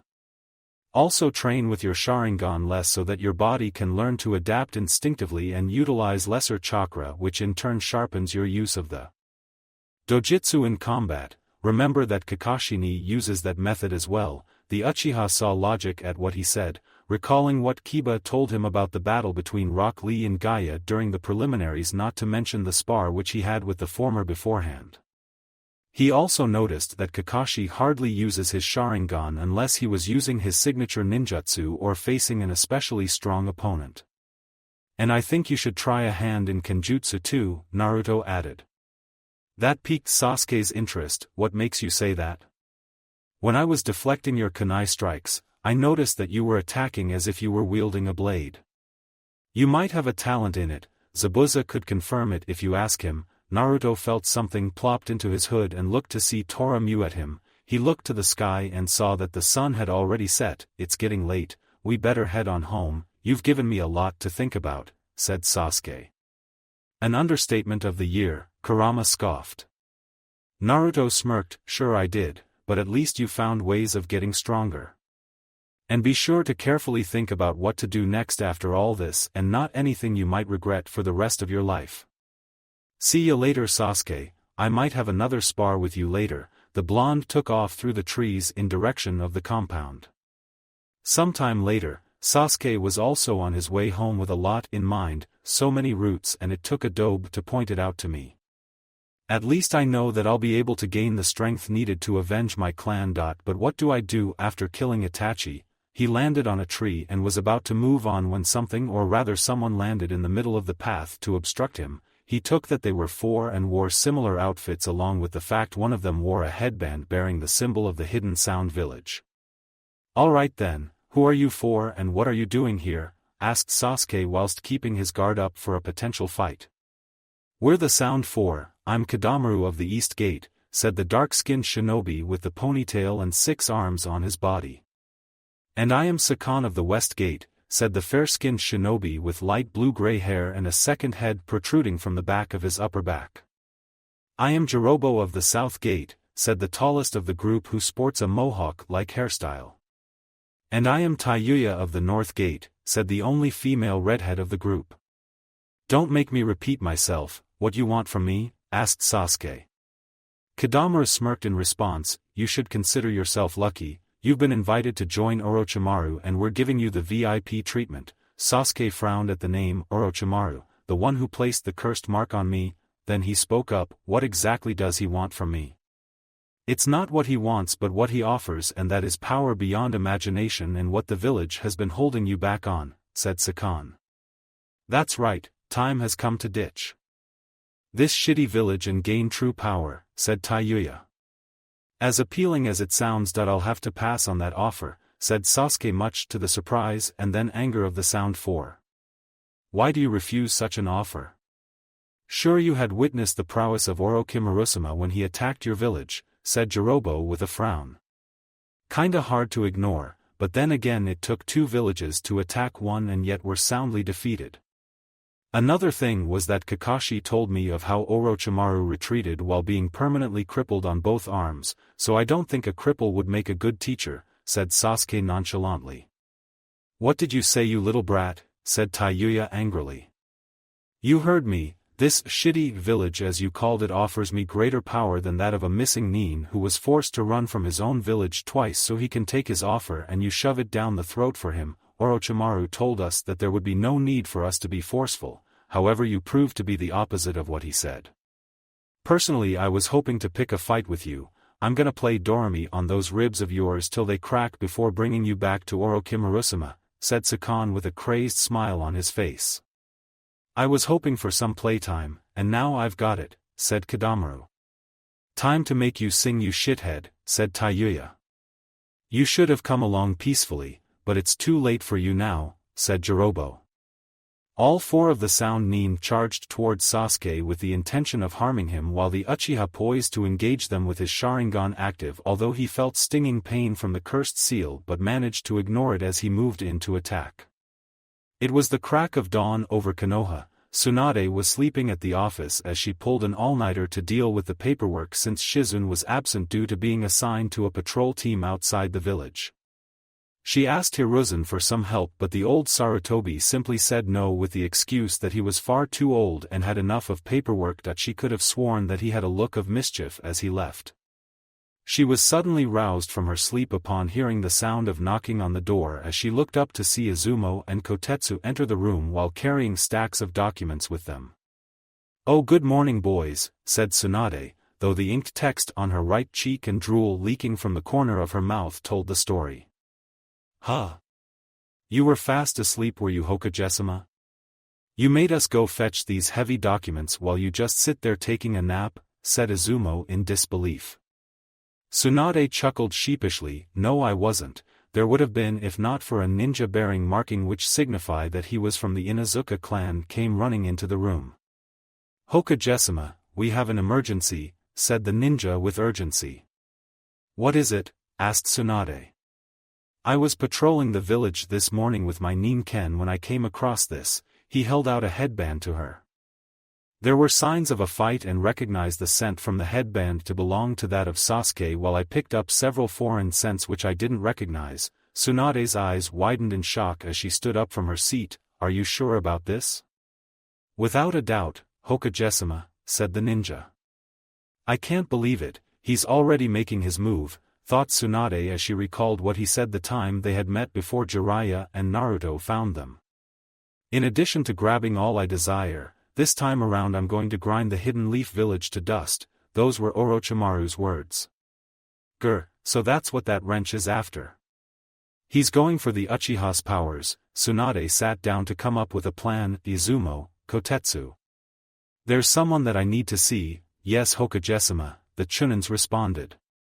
Tsunade was waiting patiently since the Chunin left to call on the person whom she requested his appearance when the door was knocked upon a couple times before opening to reveal Shikamaru, who came walking inside before standing before though by the looks of things he didn't really want to be here. "I'm glad there's an important that we need to discuss," said Tsunade. "What is it, Hokage-sama?" asked Shikamaru. "Late last night, Sasuke Uchiha has been kidnapped from the village and we're sure that Orochimaru is the perpetrator," said Tsunade. "What? But why is he being targeted?" asked Shikamaru. "He purposely marked Sasuke in order to obtain the power of the Sharingan." "I've decided that it's time for your first mission as a Chunin, Shikamaru," said Tsunade. "So all I gotta do is bring Sasuke back?" asked Shikamaru. "As long as there aren't many enemies, it shouldn't be that big of a deal." "Yes, that is your mission, but it must be accomplished without delay. But it may be as difficult as you think due to the likely chance of him being guarded by Orochimaru's ninjas." "Damn, this is gonna be a real pain in the ass," thought Shikamaru before speaking up. "Well, if we're going to be facing opposition, I'm gonna need to request a team composed exclusively of Jounin and Chunin." "I can't honor that request," said Tsunade with a small frown. "Why not?" "You already know the answer. Most of the Jounin have been sent out on missions while only a handful stay behind to defend in case of an attack. Go and round up any genin which you feel are up for the job. You have 30 minutes to leave the village." Shikamaru turned round and began leaving the room, then stopped. "This whole thing's a drag, but I do know the guy, so I can't just let it go. Guess that's the way it is. Hold on, there is one person I strongly recommend. Though he's recently returned from a mission, he won't mind helping you out," said Tsunade with a smile. Shikamaru had followed the directions to a mansion and was knocking on the wooden gates a couple of times. He hasn't really been paying attention back then, but now he recognized the place as the Yandame's home where Naruto was living. "And what's this about having returned from a mission? Oh man, thinking about this too will be a drag. I already have a lot on my plate." He made to knock on the gate again when he heard footsteps at the other side before one of the gate to reveal Naruto wearing his pajamas and a sleeping cap while holding a steaming mug of coffee with a drowsy look on his face. "Hey Shika, what brings you over this early in the morning?" asked Naruto tiredly. "It's a drag, but I need you on board for an important mission," said Shikamaru. "What's it about?" Naruto raised the mug to his mouth and took a sip. "Sasuke's been kidnapped by Orochimaru's lackeys and we need to bring him back." Naruto turned his head to the side and spat out the coffee from his mouth before turning towards Shikamaru with a look of disbelief. "Are you kidding me? I just spoke to the guy yesterday." "Well, we need to hurry and get back and we got 30 minutes to do so," said Shikamaru. "Geez, this early in the morning and there's already problems. Tell me about, what a drag. Hang on, I'm gonna go and get myself geared up, then we can set out." Naruto ran back to the mansion and into his bedroom where he put on his clothes and packed up a few storage scrolls containing ninja tool, then holstered his Muramasa blades and ran back out to the gate. "Okay, let's go." The duo took off down the street as fast as they could. Back at the mansion, Fu came walking out of her room with a loud yawn as Haku emerged from her room as well. Yawn what was all ruckus? It woke me up, said Fu drowsily. "I don't really know, but it seems like Naruto has been called out for something important since his bedroom door is open and his swords are gone," said Haku after looking at said place. Fu pouted at that. That's no fair. Naruto-kun just got back from a big mission and now he's gone again." "Yeah, we really miss him," said Chomei in agreement. "I'm sure that he won't take long like the others, though we may have to explain to Sakura and the others when they come over." "Yeah, they're not going to be happy though." "I know." Back with Naruto and Shikamaru were still running along the streets with the latter in the lead, Naruto decided to ask him about any current plan at the moment. "So do you have any idea of whom to recruit for the mission?" asked Naruto. "Yeah, I do. We're heading there right now." Shikamaru and Naruto their way towards one of the clan houses, with the latter recognizing it to belong to that of a Kimichi clan. The Narayer began knocking at the door for someone to answer it, but to no avail. "Wake up, will ya?" He continued knocking, but still no response. "We're pressed for time here, Shikamaru." Naruto tapped his feet impatiently. "Guess I have no other choice. Time for plan B." Shikamaru reached into his ninja pouch to take out a bag of potato chips, much to Naruto's confusion. "Potato chips? They're barbecued flavored, feel."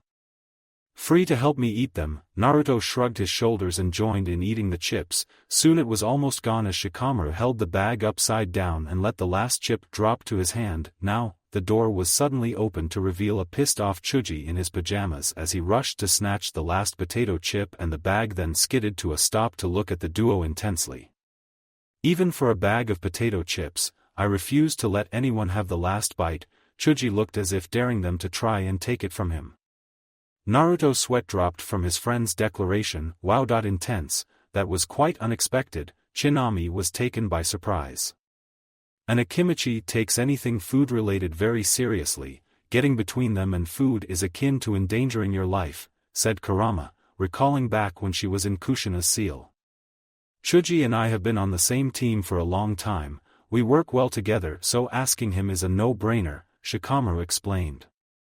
I get the gist of it. So who's next for us to? Naruto noticed something heading their way very quickly, and it seemed to be targeting Chuji, or rather the potato chips. Chuji frowned at its intentions. Not in your life. He chomped on the trip, causing the attacker to slow down as everyone could see that it was none other than Akamaru. If Akamaru is here, then that means... Naruto looked ahead to see who he was talking about. Hey guys, what's going on that you're all here? Asked Kiba Inuzuka.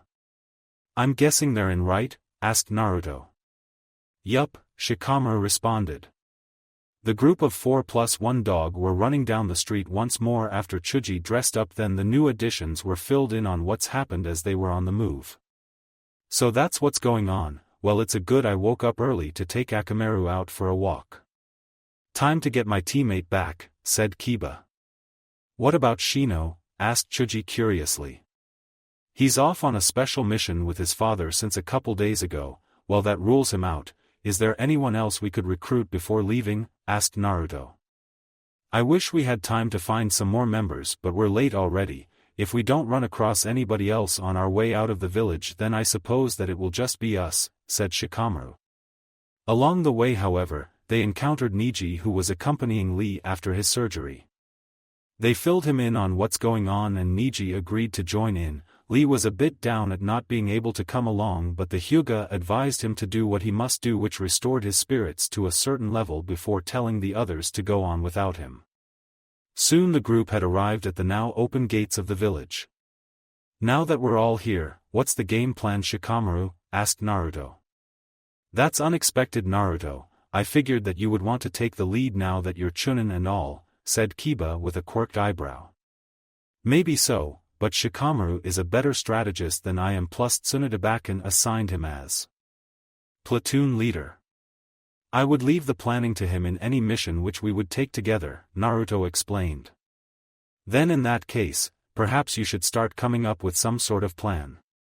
From the look of things, the enemy would be likely to ambush us, said Neji. Well, for starters, this is a rescue operation, so we'll be in the position of pursuit, which means that the enemy already has an important advantage over us. That said, I'm arranging us in a deployment formation that can respond to any assault by the enemy. If any of you don't follow my exact orders, we're all gonna die, said Shikamaru, making everyone sans Naruto realize the gravity of the situation. Alright Shikamaru, lay it on us, said Naruto while crossing his arms to listen attentively. Okay, we'll go with a single file strike formation. As we all know, the most important position is the spearhead, so that's gonna be Kiba. You and Akamaru are the most familiar with the Land of Fire's terrain, and with that sensitive nose of yours, you'll be able to track Sasuke's scent while sniffing out any booby traps the enemy might have set. Moreover, because we'll have 2 sets of eyes up front, you and Akamaru will be more effective our single file line from an assault. Alright then, Akamaru and I got it covered, said Kiba with Akamaru barking in agreement. Second in line will be yours truly, platoon leader. From that position, I'll be able to direct everyone behind me using silent hand signals, and because I'm so close to Kiba, I'll be able to react to any situation, said Shikamaru. In the middle, the number 3 position is Naruto. The middle of the line is the perfect location for you because you're the most capable of using quick moves in front of you or behind. You're the cornerstone, plus your ability to summon any kind of weapons for a specific situation makes you a literal bag of tricks. Naruto smirked in response, "You certainly got my number, I got your backs on this." Shikamaru continued, "Fourth in line is Chuji. You might not have any speed but your striking power is the greatest of the platoon members. Kiba, myself and Naruto will launch a surprise attack, then you'll swoop in and finish them off. You're the second wave of our assault." "Alright Shikamaru, leave it to me," said Chuji in affirmation. "Finally, on the end will be you Neji, your position will be the most difficult, which is the rear lookout. I want you to use your Byakugan to constantly scan ahead for weakness in our ranks." "Understood," said Neji. "Alright then, take a look at this." Shikamaru went down on one knee as he took out a blank scroll and pencil before sketching up a diagram of the team formation for the others to look at. "This diagram shows exactly what part of the perimeter you're responsible for. Kiba watches the front, I am responsible for a wider forward view, Naruto's got the left, Chuji the right, and Neji using your Byakugan, you cover the entire area to the rear." He rolled up the scroll and put it back into his ninja pouch. "Alright, now I think I should familiarize myself with our arms and weaponry. I'll need to check out the ninja tools each of you plan on carrying into battle, that way I'll know what we have. Are there any questions?" "I have to say that I'm impressed with the formation and strategy which he has come up with," said Kurama appraisingly. "Indeed, for one so young, the choice to make him Chunin was a wise one," said Chinami. "We got none, but I've got to give these to you guys before we leave." Naruto detached the rings from his bracelet and held them for the others to take. "What are these for?" asked Neji curiously. "These rings are linked to the bracelet and have the power to summon a weapon to the wearer without requiring me to be nearby to use tag mode," Naruto explained. "So we get to use those weapons of yours?" "Sweet," said Kiba. "Yeah, but there's a limit. You can only summon one weapon and the ring chooses for the bearer based on their battle style or the situation. I can also track where they are as well as communicate through them like radios." Neji nodded in understanding. "That makes things less difficult." Shikamaru then spoke up, "Since no one has anything to add, I've saved the most important thing for last. For as long as I've known him, Sasuke and I haven't been close buddies, and in fact I don't like him at all." This drew surprise from the group. "All the same, Sasuke is a ninja belonging to Konoha. He's a comrade and I'll put my life on the line for him. That's the way of our village. I know I usually seem like a pretty lazy guy, but not today, because now I'm responsible for your lives too." "Wow, I never thought I'd see Shikamaru act like a Chunin." "Very impressive," said Kiba, obviously feeling so. Chuji smiled with pride of his best friend. "Truer words couldn't be said Shikamaru. Let's get moving and save Sasuke from those bastards," said Naruto with a foxy grin in full support. "Okay then, we'll go as soon as we check our gear." "Show me your weapons," said Neji. The members brought out their ninja pouches and opened them to show their inventory. "Alright, let's move out," said Shikamaru with the others nodding in affirmation before leaving the gates and beginning the mission to retrieve their captured comrade. Meanwhile, in a certain part of a forest, the Sound Four were walking through with Jirobo carrying what appears to be a barrel-like coffin sealed with a black lid and held in place by 5 seal tags strapped to his back. "That little shit was a real pain in the ass. To think he refused to follow Orochimaru was utter bullshit," said Taiyuya with a frown. "Well, I certainly had fun knocking him all over the place before bringing him in," said Kidamaru while smirking. "Whatever you say, shithead, Taiyuya. Women aren't supposed to speak like that," said Jirobo. "Oh, go blow yourself, fatty." The four suddenly stopped in one place as they sensed something heading and frowned at what it is. "Looks like we've got company," said Sakan. "I'm sensing 1.no too," said Taiyuya. Kidamaru called out to them, "Get ready."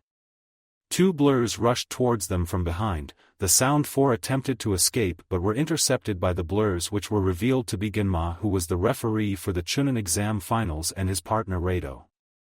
"I recognize these guys, they work for Orochimaru," said Rado with a frown. "And judging from the path these 4 are taking, I'm guessing they just came from Konoha." Genma observed the group and noticed a certain oddity about them. "What you got in the coffin?" "Fighting 2 jounin as once that I tremble at the prospect." Konoha smirked as unknown markings spread from the side of his neck throughout his face and arms, with the same occurring to the rest of the group, causing the jounin to narrow their eyes at the sight of it. They all have curse marks, thought Genma. You might want to think this over, it won't be like last time you jumped us all by surprise, said Rado. Yeah, you're right you shits, you won't survive this time, said Taiyuya. Trust me you pawns of Orochimaru, you do want to mess with the shinobi of Konoha, said Genma. Sakan summoned a kunai in his hand and charged forward whilst throwing it, with Genma charging right back and spitting the senbon from his mouth to deflect the incoming projectile, signaling the beginning of the battle between both sides as sounds of metal clashing echoed throughout the forest. Back with Naruto and the others, they were jumping along the branches with Kiba in the lead when Akamaru began sniffing the air and let out a whine which caught his partner's attention. What is it, Akamaru? Asked Kiba. What's up, Kiba? Asked Shikamaru. He smells blood somewhere nearby, can you narrow it down for us? Asked Naruto.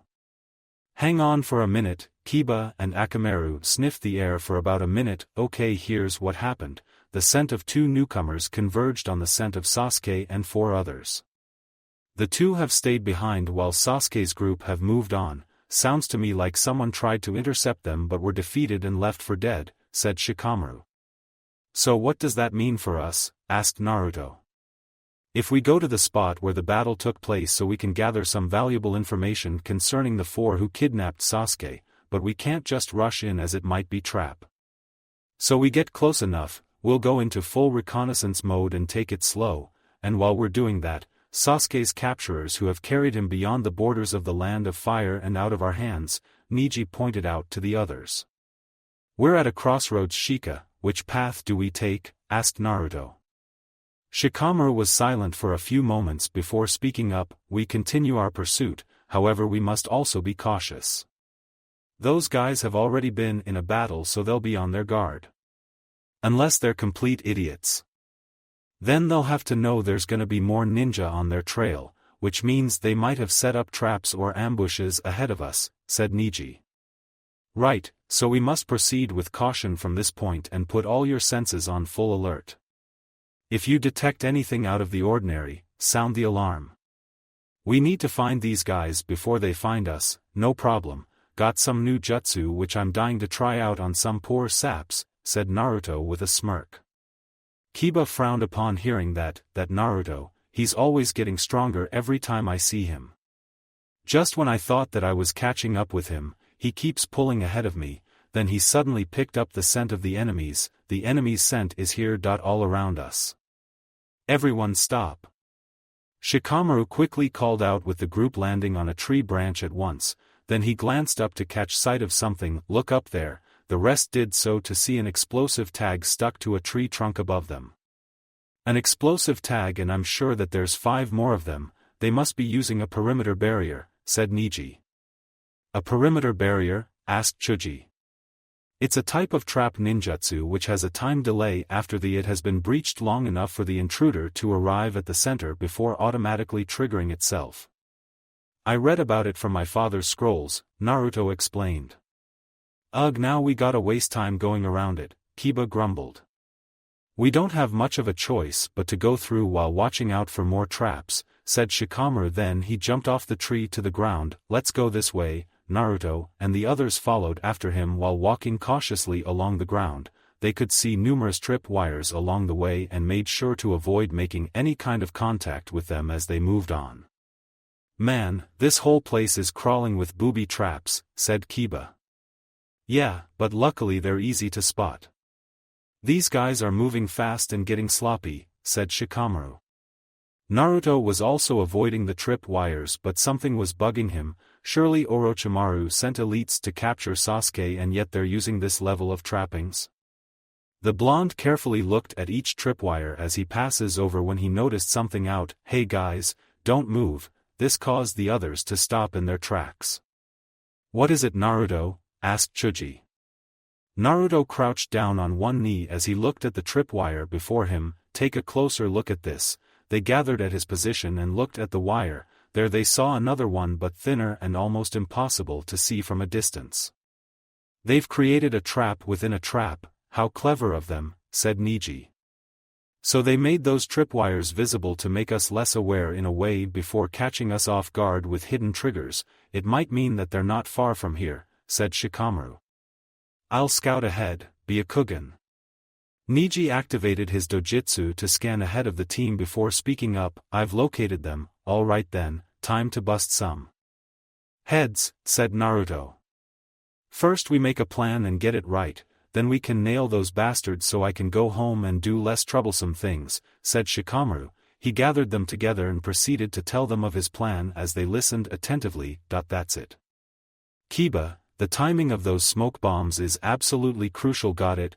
The Inuzuka nodded in affirmation. So, split up and let's go. They set out with Naruto, Chuji and Kiba going in one direction while Shikamaru and Neji went another way. They stealthily moved through the bushes as quietly as they could with Neji leading the way until they were several yards away from a small clearing where they saw their targets resting.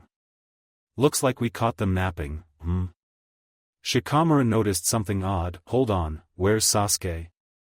He's inside that coffin, said Neji while using his Byakugan. You don't think he's dead, do you? It's been sealed with a barrier jutsu that's hard for me to see through clearly. Considering they went through all that trouble to get him, I can't believe they'd be so willing to kill him so quickly, hence earning Orochimaru's ire. Let's just hope you're right. Without warning, the blue-haired sound nin stood up and threw a kunai in their direction to hit a tree right behind. They looked back and gasped in shock upon seeing explosive tags attached to it and already triggered, forcing them to jump out of the bushes right as they detonated. The shockwave of the explosion sent the duo skidding along the ground till they slowed to a stop. Then they looked up to see the sound nin looking down at them. Well, I thought I was flushing out a snake out of the bushes, but all I got are a couple of mice, said Sakan with a sneer. Oh man, this has just turned into something very, very troublesome, thought Shikamaru. Shikamaru was currently thinking about the situation that he and Neji were currently in when he took note of Jirobo preparing to attack, causing him to scramble to his feet and wave his hands in a placating manner. Whoa, hold up there. We're here to negotiate, not to fight. Why do we just talk about this like reasonable people? Asked Shikamaru. Kadamaru smirked in response. Then let's not forget about your friends, shall we? He suddenly jerked his other hands forward. At that moment, Naruto along with Kiba and Chuji were suddenly pulled out of the bushes and into the clearing. However, Kiba thought fast and threw a smoke pellet onto the ground to trigger a cloud of smoke in between the two groups. But Kadamaru didn't stop smirking. Nice try, but it won't do you any good. My threads are so thin that you can barely see them, but at the same time are very strong, so I still got your friends. Sure enough, the smokescreen began clearing to reveal Naruto and the others still being binded with the aforementioned threads, much to the blonde's annoyance as he prepared to cut them loose with a wind-enhanced kunai. Shikamaru thought back on what Kadamaru said and came upon a realization. So that double trap you had set up was actually a triple trap. I gotta say, you must be the smart one of the group, and now you're going to be the dead ones. Kadamaru made to approach but soon found himself unable to move, much to his shock. With the same going for the others. Why can't I move? Naruto smirked in response. You aren't the only ones with a smart guy in a group. Kiba purposely set up the smokescreen as a cover-up so that Shikamaru can snag you with his shadow possession jutsu. He then took out a kunai and empowered it with wind chakra before cutting the threads of himself and the other two. I appreciate you making me look good in front of my squad. Guess stuff like this isn't really troublesome, Shikamaru sneered at the group. But things turned when Sakan began smiling, causing them to become a bit wary. Very impressive. I would even be more impressive if I hadn't mastered that jutsu. Naruto's hand slowly approached the Tsukiyotoshi strapped to his waist upon hearing that, but he was unprepared as a volley of shuriken suddenly flew out of the bushes behind them and struck Shikamaru, causing him to lose focus, and the jutsu was disengaged. Jirobo smiled at this and immediately made his move.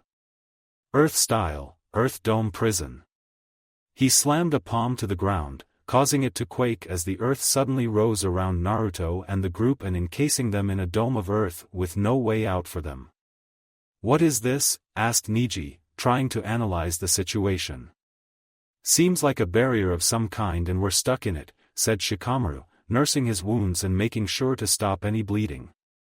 "Now what do we do?" asked Kiba.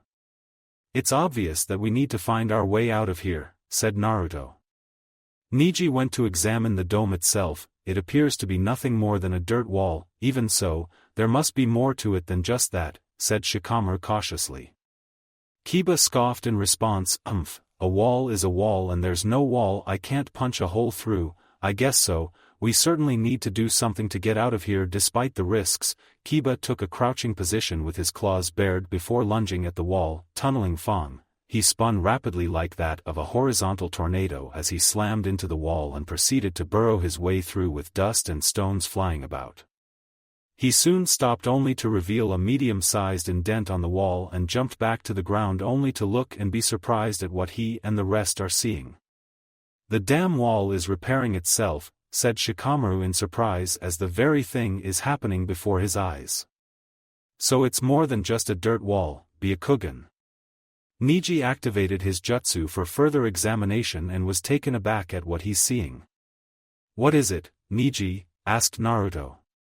"I just found out that our chakra is being absorbed into the wall. This must be another aspect of the jutsu. Oh great, now we're in a really bad jam. We need to find a way out of here and fast before we lose all of our chakra," said Kiba with a frown. Naruto himself was thinking about the current situation. "From what we know so far, this dome is absorbing our chakra to maintain its structure, which means that the guy who performed the jutsu must still be here to keep it active. I wonder if..." He turned towards Neji. "Can you use your Byakugan to look outside the dome?" "I'll see what I can do, Byakugan." Neji activated his dojutsu once more and looked around before finally speaking up. "I located him. He's currently right in front of us." Naruto smirked in response. "Thanks, that's all I needed to know." "What's on your mind, Naruto?" asked Chuji confusedly. "A way to get us out of here and fast too," said Naruto as he approached the place where Jirobo would most likely be situated. Then he reached into his ninja pouch and took out something that the rest recognized. "Naruto, is that?" asked Shikamaru. "The sword of the Thunder God once belonged to the second Hokage?" "The very same one. I recovered it during one of my missions and Hokage allowed me to keep it, provided that I placed a seal on it which automatically summons itself back to the village should someone try it again," said Naruto while holding up the sword's hilt. "How's it going to help us?" asked Kiba. Naruto simply smirked. "Just watch." He placed the hilt against the wall and closed his eyes in concentration as he channeled his chakra into the blade. Then he activated the weapon as it unleashed numerous streams of yellow electricity which arced throughout the entire dome. They heard a pained scream from the outside and seconds later the wall burst outwardly to reveal Jirobo having been knocked away a couple yards with his body twitching from the electricity. "I see what you did there. You wanted to locate where he was and then use the Raijin blade due to the elemental advantage that lightning has over earth to attack as well as break out of the jutsu," said Shikamaru.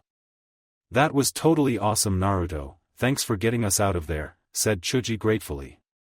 "Looks like he's by himself. The others must have gone on ahead," said Shikamaru. "You're correct, but they haven't gone too far so we can still catch up," said Neji after a quick scope around with his Byakugan. "Then we better hurry and catch up with them. UGH.do You really think that I would allow any of you to go anywhere?" They turned to see Jirobo back on his feet and glaring at them. "I must admit that I'm impressed that a bunch of losers were able to escape my jutsu." "What did you say?" Kiba made to charge at the man if not for Naruto pulling him back by his hood. "What's that for Naruto?" "Calm down, Kiba. Taking this guy Hiden without a plan won't do us any good," said Naruto with a frown. "Not to mention that the guy's baiting you to attack him," Shikamaru added in agreement. "You're not as dumb as I thought." Jirobo slammed a palm on the ground, launching a shockwave in their direction, causing Naruto and Ko to quickly jump out of the way. He charged towards Naruto with a fist reared back and lashed out with a punch. The blonde saw the oncoming attack and dashed sideways, but Jirobo was far from done as he launched one punch after another with Naruto constantly tilting his upper body from side to side whilst backstepping till he saw an opportunity and swiftly took a step and performing a double palm thrust into Jirobo's stomach, sending him flying backwards from the strike. "Why, you little brat. Hey, I'm the guy who helped mess up your boss twice. Do you really think that you can beat me and my friends so easily? Then you must be the dumb one of the group, said Naruto with a quirked eyebrow. Shikamaru then landed next to Naruto with the others in tow. Naruto, listen, we're running out of time messing with this guy and need to catch up with the rest of his group before they cross the border. So we'll need to split up, you sure about this? I can tell that these guys are no joke, asked Naruto. They felt the ground shaking and turned to see Jirobo holding up a massive boulder over his head, Earth-style, sphere of grains. Move! Shikamaru called out before they jumped out of the way moments before Jirobo threw the boulder at them. They looked to see that the enemy is gone before feeling the ground shaking again. Look out, here comes another one. Then suddenly a hand burst out from under the ground beneath Shikamaru's feet as he was grabbed by Jirobo and held upside down before the others. Shikamaru! Chuji called out in worry of his friend. So you're the one in charge of this ragtag team, huh?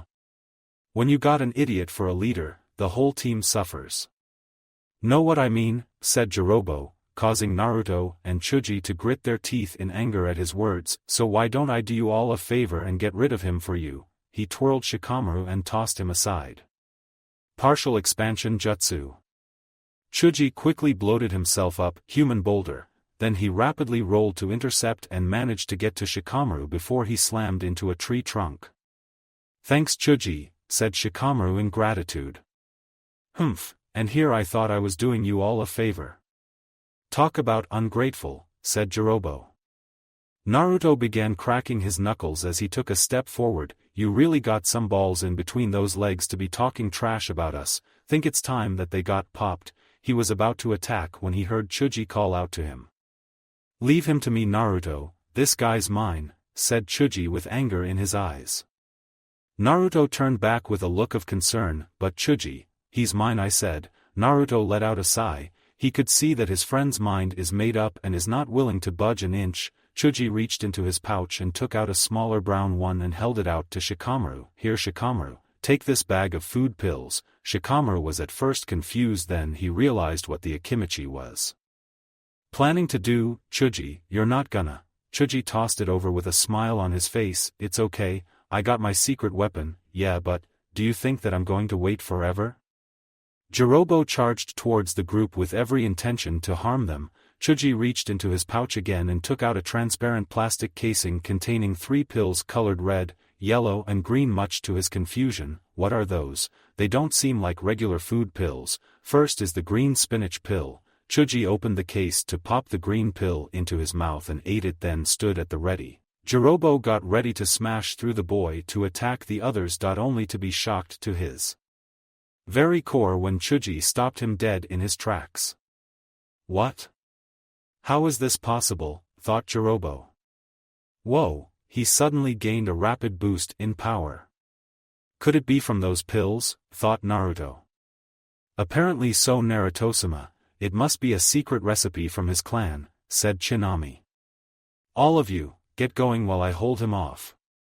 Chuji called out to the others to leave. Chuji, Shikamaru appeared conflicted to leave his friend alone with the enemy. What has the 5 of us joined together for? If we lose Sasuke, we'll be just what this guy says we are. A stupid idiot of a leader and his band of rejects.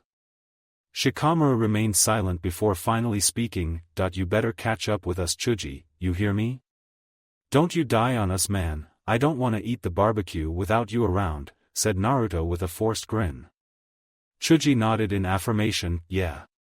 So get out of here already. Alright guys, let's move it.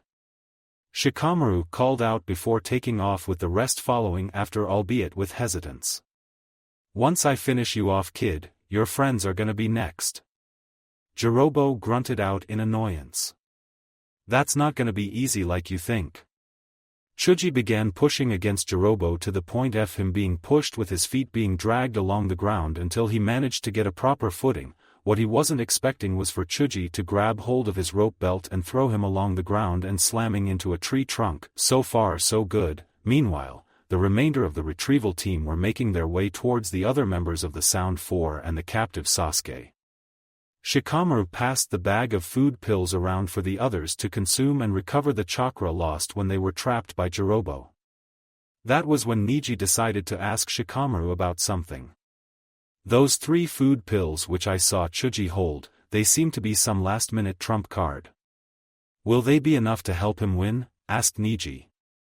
Yeah, he did say that he had a secret weapon on him, said Kiba. Don't worry about it, Chuji's got a plan since he brought along the Akimichi clan secret triple threat. Pills that grant a person explosive power, there are 3 of them, green, yellow and red.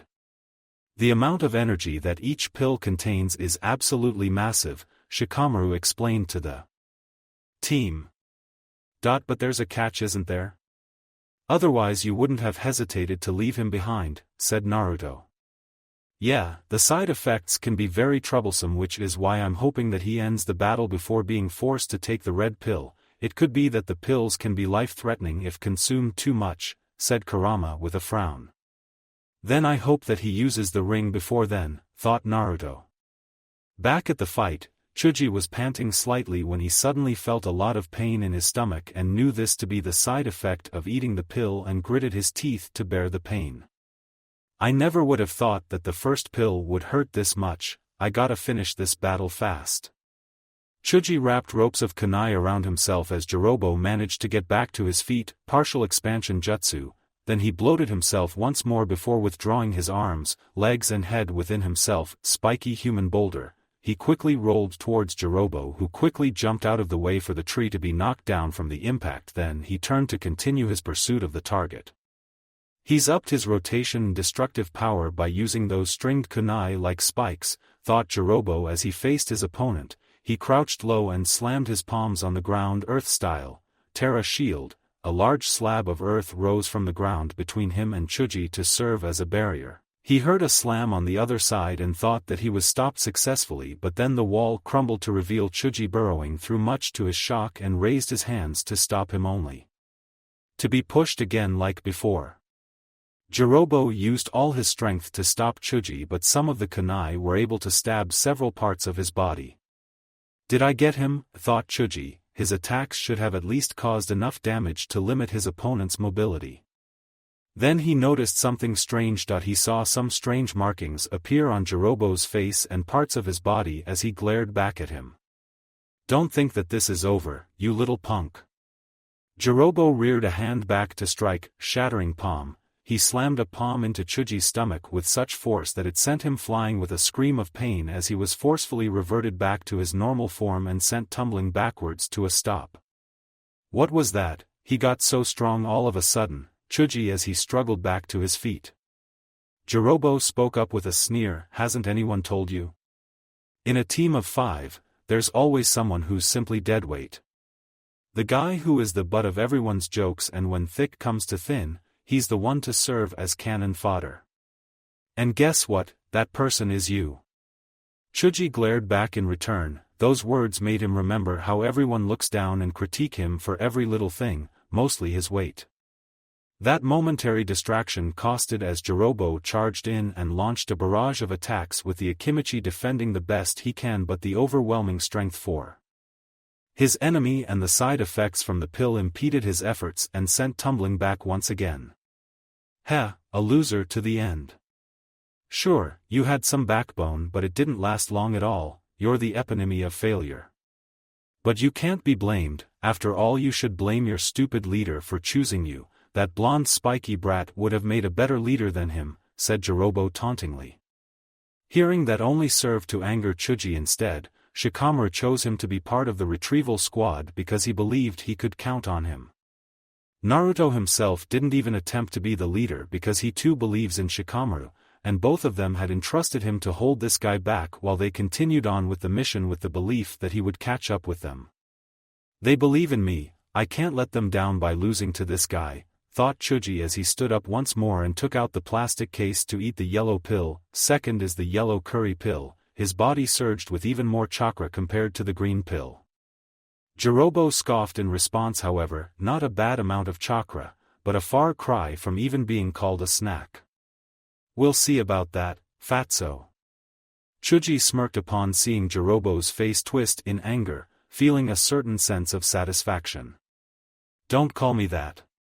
Jirobo charged towards him to attack. Partial expansion jutsu, arm. Chuji's right arm began enlarging to gargantuan size, much to Jirobo's shock, and was unprepared for the smack which sent him tumbling along the ground. Chuji reverted his arm and now enlarged his leg in an attempt to stomp him deep into the ground, but Jirobo was quick to roll out of the way. Chuji charged in once more with an enlarged fist which Jirobo tried to catch but was being pushed back and breaking through several trees till he skidded to a stop. "You little brat, shoulder charge." Jirobo dashed at Chuji with intention to slam into him with great force. Chuji reverted his arm and quickly enlarged his other hand to catch him with the impact, forcing him as his feet dug trenches along the ground till he was able to come to a stop. Chuji lifted Jirobo into the air and slammed him into the ground, and now to finish this. Chuji jumped onto one of the nearby tree branches, then into the air as high as he could and formed a hand sign, super expansion jutsu. He enlarged his entire body to the size of a giant and descended with an obviously powerful body slam which impacted with a loud boom. All of a sudden, Chuji felt himself being lifted into the air despite the difference in size, much to his shock, and the dread was further confirmed when he heard Jirobo's voice underneath him. "I never thought that I would have to go into the second stage against a weakling like you," said Jirobo, slamming palm. He lashed out with an attack which was more than enough to send Chuji flying high into the air and forcefully reverting him back to his normal size before crashing to the ground. Chuji painfully sat up and was shocked upon seeing Jirobo's newest appearance. His skin had changed color to brownish red with warts all around his face, shoulders and forehead. His mohawk has grown into a long spiky mane that reaches his shoulders, and he gains yellow irises with dark eye sclerae. He's completely changed forms, and that hit was way stronger compared to the ones before. "I'm afraid it's all over for you now. In my second state, I'm capable of dishing out 10 times more power than ever before." Chuji struggled to his feet but couldn't help but wince from the painful side effects of the second pill. "It really hurts. I never would have thought that the pain would be this intense." Jirobo approached the Akimichi with a smirk on his face. "Now it's time for me to teach you a final lesson." He reared a leg back and drove it into Chuji's stomach, kicking him away a couple feet away. "Weaklings are better off playing ninjas with their friends instead of taking on missions like these. Jirobo noticed something on the ground and picked it. Chuji looked to see him holding a bag containing the last potato chip which he took from Naruto and Shikamaru this morning. "Well, what do you know? You had a snack all this time and you weren't nice enough. Share. Don't mind if I help myself to it." He took out the last potato chip and ate it with greed. "Come to think of it, the second state consumes a lot of chakra, so I might as well take yours to replenish it." Chuji struggled to his feet as Jirobo slowly approached him. "If he takes my chakra now, I might have to use the red pill. But if I do, I'll die. There's gotta be another way." Then he noticed something glistening in the sunlight and looked to see the ring on his finger. "The ring that Naruto gave to me and the others. He said it would give me a powerful weapon when I call on it. Hope it will help me out more than taking the last pill." Chuji held out the ring before him and called out, "Equip." The ring glowed brightly for a few moments before fading away to reveal Chuji wearing a pair of what appears to be demonic red gauntlets resembling disproportionately swollen fists reaching up to the forearms whilst glowing with energy. "Wow, this is amazing." Jirobo was surprised at first but then responded with a scoff. "So what, you're using a weapon? It won't change a thing. Now stand still so I can absorb your chakra." He charged towards Chuji, who took a boxer's stance whilst bouncing lightly on the tips of his toes. Shatter palm. Chuji weaved to the right then immediately moved in for the counterattack. Brawler. He unleashed a 3-hit punch combo with each strike leaving behind fiery trails and triggering small explosions. Jirobo stumbled back a bit in pain from the sudden increase and glared at his opponent. "You little brat." Crushing knee. He lashed out with an upward thrust of his knee. Chuji's eyes narrowed in focus. Snake eye. He quickly stepped backwards to evade the incoming attack before zipping forwards to land a powerful right hook to the face and triggering a stronger explosion to sending him flying. Jirobo skidded along the ground then glared at his opponent with growing frustration. This wasn't supposed to be happening. The Konoha ninja was meant to laying on the ground before him and yet is actually fighting back. I refuse to lose here, Earth style, Earth Dome Prison. He slammed a palm to the ground, causing it to quake as the jutsu was being activated. Chuji frowned at that. Don't think I'll let you box me in like before. He raised one of the gauntlets above his head as he began to gather energy within it. Eric's charge, slam, he smashed the fist into the ground, triggering a more powerful quake to cancel out the jutsu and also making Jirobo lose his balance for him to rush up to the enemy and unleash another brawler combo, with the last one having been charged to knock him back several feet. You little punk, I've about enough of this. I'll destroy you here and now. An enraged Jirobo rushed towards Chuji with a fist reared back to attack. Same here, Chuji responded in kind by charging back with a fist reared back as well. They met in the middle and lashed out with their attacks. Slamming boulder. Eric's charge, mighty swap, they collided fists the first time, triggering a shockwave upon with the second one with a similar result, but it was the third attack that Chuji dodged at the last moment to land a jab onto Jirobo's face, effectively breaking his nose and knocking him to the ground with his skull ringing like a bell. Chuji looked down at his opponent with anger. A lot of people tend to hold grudges for many things, such as eating their food without their permission. That first punch to the face was for eating the last of my favorite snack. The broken nose was for calling me names like fatso and loser, but you did something much worse compared to the last two that there's no way I'll ever forgive you. You insulted my best friend Shikamaru, who believed in me more than anyone else besides my dad. One of the gauntlets began gathering more energy by the second. How dare you? Eating the last of my favorite food and calling me names wasn't enough, you had to go and insult Shikamaru. And for that, I'll obliterate you. Jirobo quivered with fear at the sight of the blood-red aura surrounding the gauntlet, if that is to land a blow on him. I've got to get out of here, but my body won't move. This last attack will be your punishment. Chuji leapt high into the air with the fist reared back to strike and a large spectral version appearing next to it. Wait. No. Please don't do it. Jirobo's frantic pleas fell on deaf ears. Erwx charge, stomp. Chuji plummeted down with earth-shattering speed and power as he drove his gauntlet fist into Jirobo's chest, easily smashing through the ribcage and effectively crushing his heart whilst forming a crater around him from the impact.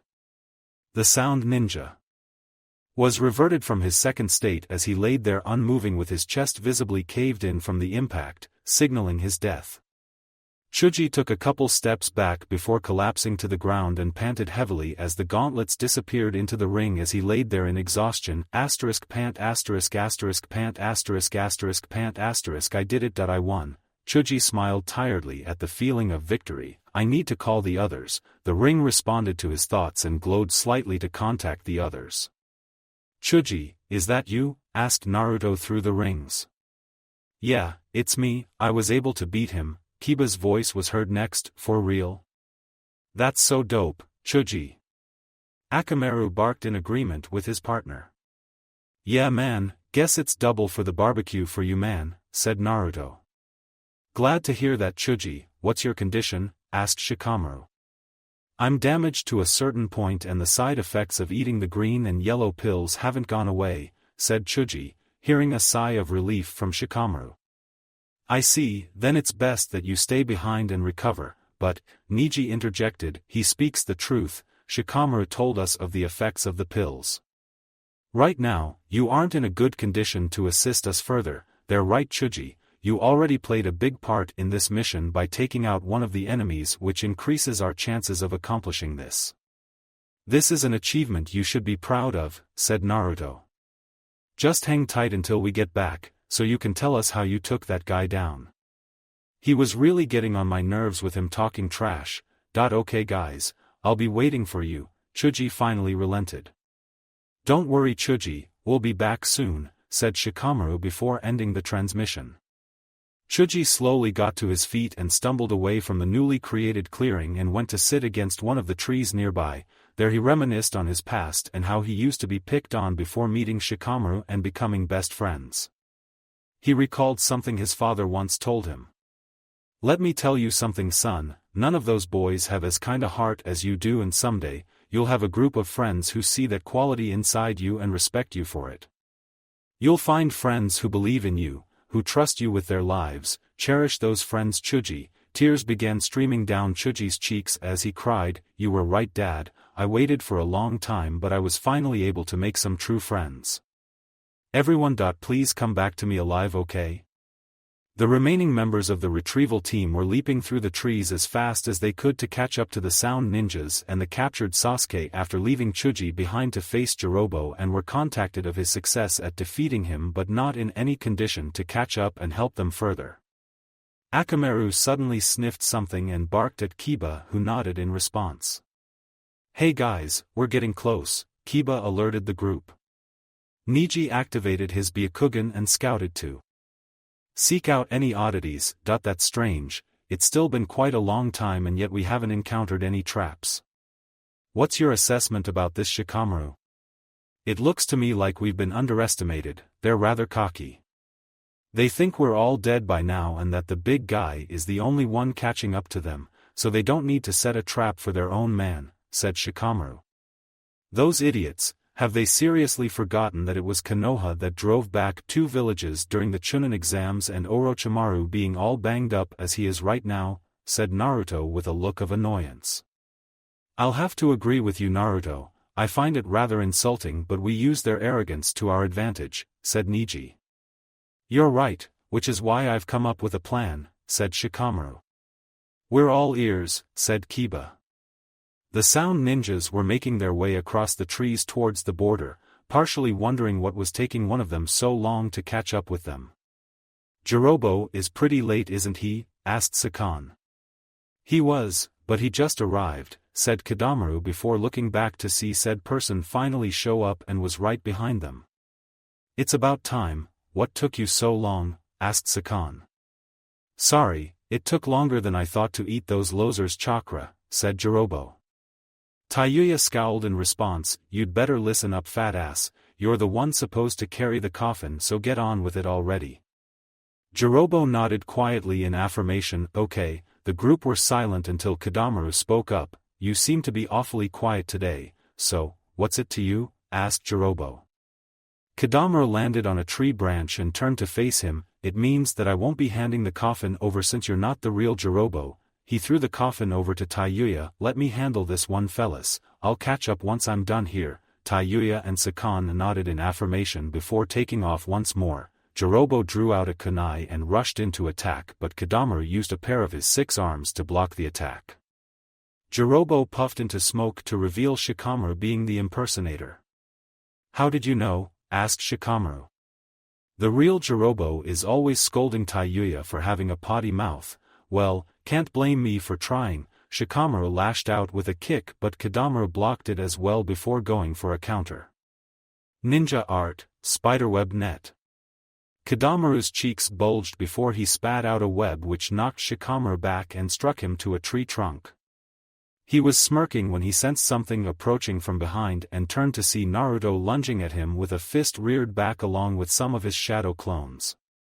Don't get so cocky, buddy, said Naruto. Kadamaru leapt off the tree branch with Naruto in pursuit as he spewed a large ball of spider silk into his hands and molded it. Ninja art, spiral spiderweb. He spread the ball of thread into a wide area, capturing Naruto in his web. Kadamaru noted something heading his way and looked back to see 2 mini tornadoes rushing in from behind. Man-beast ultimate taijutsu, Fang over Fang. Kiba yelled out as they drew closer to attack their target. Kadamaru suddenly flexed his 6 arms to swing of barely visible web threads and effectively evaded the attack for the duo to land on separate tree branches. Damn it, we won't let you get away. Kadamaru sneered at them while hanging upside down from his threads. Took the words right out of my mouth. I suggest you check where you're standing. Kiba looked down to see that his feet are webbed to the tree branch and held in place with the same going for the transformed Akamaru. You coward. Kadamaru stared at them in arrogance while Neji swooped in from behind to attack, but the sound nin had sensed his approach and released his hold on his threads to drop down to a branch below to dodge before quickly ensnaring in a web as well. Darn it, he managed to get us all even. We went according to the plan, thought Shikamaru with gritted teeth. Let's see how'd you enjoy being inside an airtight cocoon. Kadamura proceeded to wrap Neji up into a webbed cocoon before turning to the others. I suggest you don't bother breaking out of the threads, they're so powerful that even two elephants can't tear it apart. He turned to Naruto with a smirk, and now to have some fun. His cheeks bulged and chewed a few times before reaching into it with his arms and pulling out 6 thick strands of golden thread, ninja art, sticky spider thread. That's a different color from the ones before. What's he up to? Thought Shikamaru. He watched the spider-like ninja mold them into spiky boomerangs and saw that they were hardening to a metallic form, and they're solidifying. Now that I'm all set, I'm going to play a little game which involves finding out which is the real one, said Kadamaru. He began throwing the boomerangs at each, with the clones being forcefully dispelled and the others becoming more worried as the numbers reduced till there was one remaining. Looks like you're a very lucky guy, too bad your luck's run out with this. He threw the last one at Naruto for it to stab him. Game over. Suddenly Naruto went up in a puff of smoke and revealed a wooden log in his place. Kadamaru barely had a nanosecond to be surprised when something powerfully impacted his chin and launched him into the air. He painfully opened an eye to see Naruto in front with blue sparkles around him as the blonde ninja who delivered a barrage of rapid punches to the face, then followed up with an elbow strike to the stomach before sending him flying to slam into a tree trunk with his knee. Kadamaru got to his feet and glared at Naruto, albeit ignoring the pain. How the heck did he escape from my web? It should have been impossible. Naruto, over here, a voice called out. They turned to see Neji along with Kiba and Shikamaru free from their webs as well before Naruto teleported over to them. You too, you were supposed to be trapped in the cocoon. Your webs have a chakra base and chakra-built substances don't stand a chance against my gentle fist. I think I'm the only one who can handle him. You guys can go on ahead while I deal with him, said Neji. You sure about this? This guy's no doubt stronger than the last one, Kiba pointed out. Akamaru had jumped into his jacket while shivering at the level of power that the sound Nin was emanating. We're going to have to go one-on-one for a chance of completing this mission, is that not what you said, Shikamaru? Shikamaru frowned before responding. Yeah, we all agreed on that, not to mention that all of us remaining here would mean Sasuke would be taken further away from us. We're here to rescue our fellow Leaf Shinobi. We cannot let Sasuke fall into the hands of evil like Orochimaru, for it is not our way. What's more, Neji turned towards Naruto, who stared back at him before smiling a bit. Naruto, sometimes your eyes are better than mine. Now get going. Chuji beat his guy, so I expect you to walk all over this one, said Naruto after a moment of silence. Alright then, let's get moving, said Shikamaru. You better beat this clown, said Kiba, with Akamaru barking in agreement before they all resumed the pursuit with Neji staying behind. Kadamaru formed another ball of thread and spat into his right hands. I'm not letting you get away. He flung out 3 webs with sharp golden points towards Naruto and the others whilst immobilizing Neji. However, the Hyuga released chakra through his hands and shredded the webs to pieces and letting them continue onwards. If you wish to go after them, then you will have to go through me, said Neji with his Byakugan active. That's fine by me, plus I can tell that you're the strongest out of the group, which means I get to have more fun. I'm actually itching to play with you, but I'll need to do so slowly, otherwise the game won't be as much fun. Neji silently took his stance and was at the ready. The game is I kill you within 3 minutes or less. Kadamaru formed another ball of spider silk in his mouth and molded it, ninja art, spiral web bullet. Kadamaru spat out a spiderweb net towards Neji, who dodged the first and took cover behind a tree and repositioned himself on another branch. He took to using the gentle fist to shred through the incoming web projectiles, which seemed to work well, but the rate of fire caught him off guard and was pinned to a tree trunk with additional webs restraining his hands. Lord Orochimaru told me about you and your clan, so taking care of those annoying hands of yours would prevent you from cutting through my silk. It's been a minute and I'm already tired of playing with you since I've figured you all out. Kadamaru prepared another attack as Neji simply remained silent. Now die, sticky spider thread. He spat out a long spike towards his target when suddenly the web holding Neji suddenly shredded in pieces around his body without the use of his hands. he moved out of the way for the spike to hit the tree and ran along it to land right in front of the stunned sound Nin. I guess your master left out a few details. The hands are not the only place to release chakra for the gentle fist, as I can do so from the chakra points throughout my body. And now it is game over, like you would say. Gentle fist art, 8 trigrams 64 palms. Kadamaru bit away the thread and attempted to retreat, but Neji refuted the attempt as he dashed forward and struck 2 palms.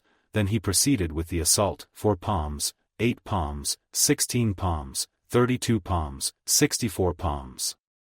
The power of the strikes was to the point that it sent Kadamaru smashing through a tree trunk and plummeting to the ground below, with Neji following after him. He thought it was over with that attack, but frowned upon seeing his opponent rise to his feet with the dust cloud clearing to reveal a layer of golden metal on Kadamaru's body before breaking into pieces. That was a close call. One hit from you would have sent my chakra network into a frenzy. You certainly keep me on my toes, said Kadamaru with a smirk. Where does that material come from? Asked Neji sternly. Curious, aren't you? My sticky spider thread is actually a special type of metal that hardens the moment it leaves my body and is highly impervious to chakra. Besides secreting from my mouth like you saw before, I can also do so through the sweat glands on my skin. Then it's no wonder why my attacks didn't truly connect. I'll need to find a way to get around it, thought Neji. Then he noticed that Kadamaru was gone without so much as a sound from him. Now where has he gone to? Kadamaru had hidden himself in the foliage away from his target. The spider net won't work against him, and engaging in close combat is practically walking to my death. It's best that I attack from a distance. Neji stood waiting for any sign of movement when he detected something from above and dashed to the side in time to evade a kunai which had an explosive tag attached. He prepared to run but noted that the tag didn't ignite immediately before coming to a disturbing conclusion: it's a ploy. He suddenly detected a barrage of kunai from all directions and quickly went into a defense, 8 trigrams palm rotation. Neji started spinning on his axis while releasing chakra from his body to form a spinning dome, deflecting all of the kunai. What the heck, how did he know? Does he have eyes at the back of his head? Thought Kadamaru in disbelief. He quickly ducked his head when Neji suddenly threw a kunai in his direction without looking before turning in his direction. I know you're over there, come on out, said Neji. It has to be those eyes of his. They must do more than just see chakra points. Neji frowned thoughtfully. Long-distance combat is not my specialty. I need to get close to him and end this. He detected Kadamaru hanging upside down above but noticed that black marking covered a majority of his body along with a sharp increase in the amount of overall chakra. It's as if he has become a completely different person. Gotta give credit where it's due, as the game's gotten more interesting, which means I can play a lot harder. Kadamaru bit his thumb and weaved through a set of hand signs before slamming a palm on a web formed by his hands, summoning jutsu. There was a large puff of smoke which dissipated to reveal Hai now standing on a giant spider called the Kaidagumo.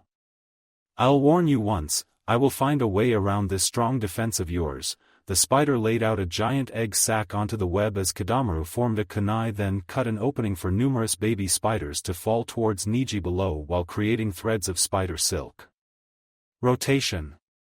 Neji spun once more to defend but began to realize that the web strands were forcefully reducing the speed of his jutsu to the point that the dome of chakra dissipated and quickly detected a kunai heading for him at his most vulnerable. Now you die. Kadamaru sneered as the kunai drew close to its target. Neji focused intently and released a burst of chakra at the last second of his spin to deflect the kunai before being fully restrained by the webs. His webs cancelled my rotation. I need to be more careful than before. He shredded the webs holding him down. He quickly leapt into the air to evade a barrage of kunai and again dodged when a second barrage came at him in midair before landing on the ground. However, another rain of spiders fell at him from the Kaidagumo. 8 trigrams 64 palms, he took to destroying every spider around him at high speeds as they fell, but the issue was that the numbers too many for him to handle at the rate he was going. There's no end to them. This leaves me no other choice than to resort to using that technique. He retook the stance but this time rotated his upper body to a 90 degrees, 8 trigrams 128 palms. He was now striking the spiders at blurring speeds, with his perspective being that everything had slowed down around him. If he gets to land any of those strikes on me, even with the armor of the sticky spider thread, I'm finished. But let's see who wins in a game of attrition, said Konoha, making more spiders and kunai descend. There's still too many of them and hardly enough time. My rotation won't work in this. Neji shredded the web only for a kunai knife to cut his right shoulder. Darn it. What just happened? How come one of them got through unless there's a blind spot in that supposed 360-degree vision of his? Let's put that to the test. Konoha had spiders fall from above, with Neji preparing to use his 8 trigrams only to be struck in the back by a kunai. So that's it. He launched a barrage of kunai from all directions. Neji evaded them, but 2 more struck his back. Damn, how is he able to strike me, thought Neji in pain. I figured you all out. All those fancy moves of yours are meant to cover up the truth. That you can't see every single thing around you. It's been fun, but now it's game over for you. Konoha commanded the Kaidagumo to fall on Neji, with the Hyuga using his gentle fist on it only to make it burst into web silk, which held him down for 3 more kunai to hit him till he collapsed to the ground. That was fun for some time, but now to go after the rest of those brats. He turned to leave, but then noticed that Neji was getting back to his feet and taking off the kunai from his back in spite of the pain. A smirk appeared on Konoha's face as his markings glowed ominously and spread even further all over his body. He could still stand despite the hits taken. Guess I'll have to work on my aim. He underwent a transformation whereby his skin turned dark red, his eyes are now gaining yellow irises with dark black sclerae, elongated teeth and fingernails, as well as his hair becoming longer and turning gray. Konoha gains horns on his forehead, shoulders, and elbows before taking off his headband to reveal a third eye. He's turning out to be more fun than I thought possible. Might as well show my appreciation by playing far more intensely than before. He used his sticky spider thread to form a long bow.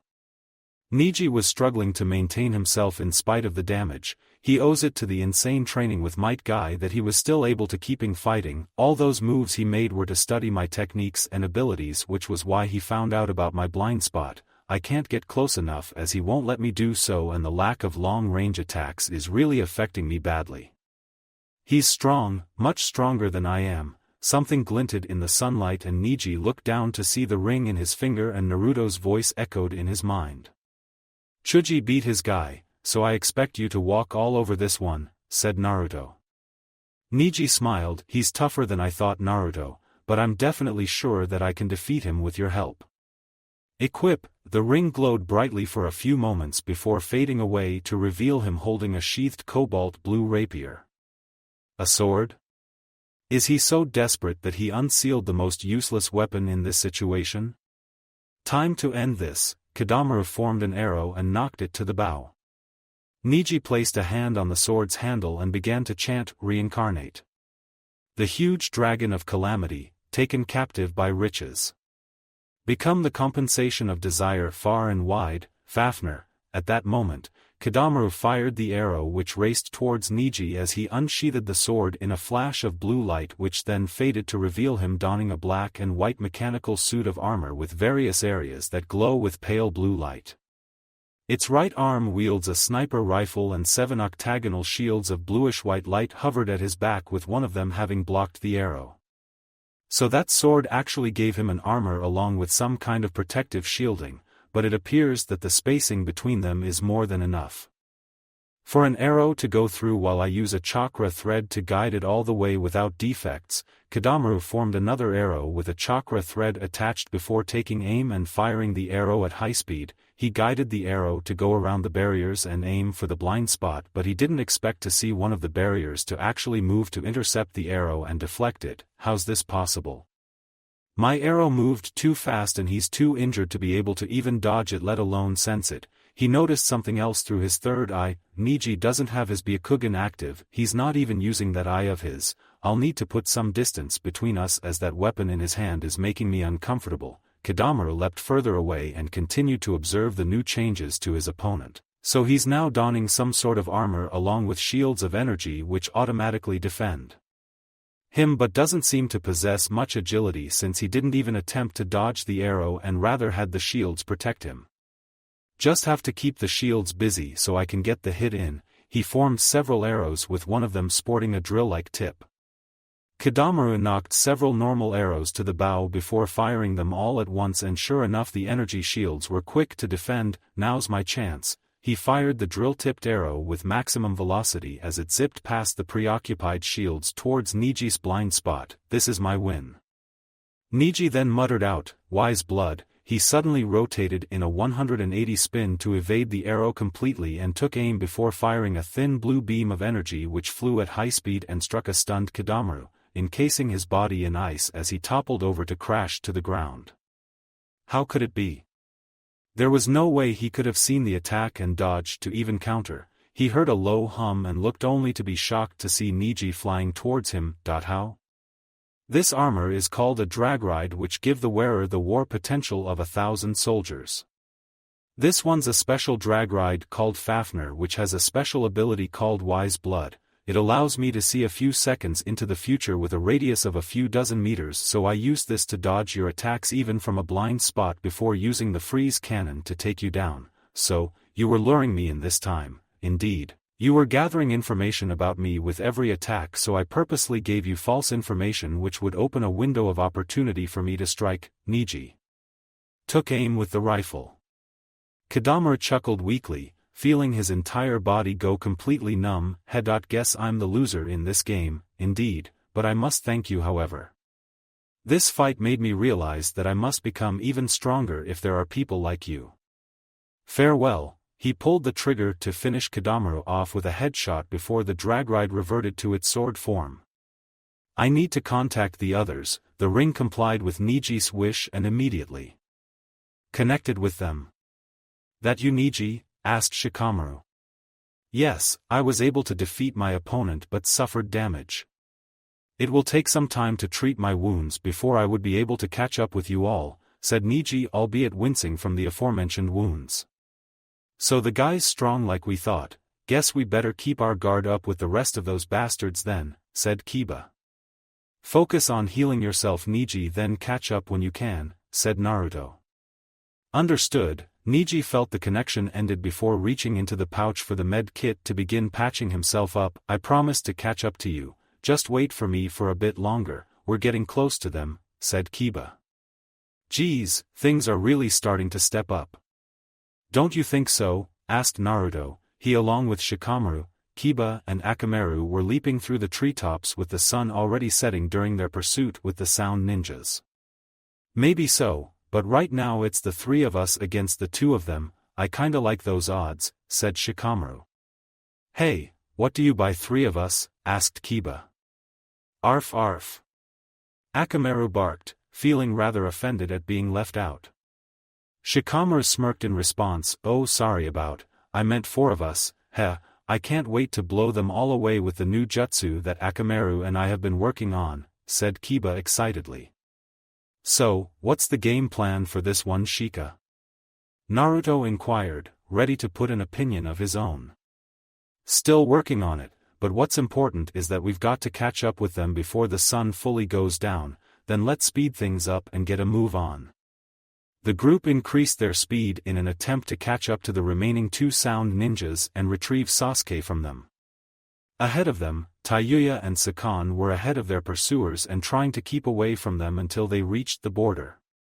The sun's going down and yet Jirobo and Konoha had still not caught up with us, said Sakan.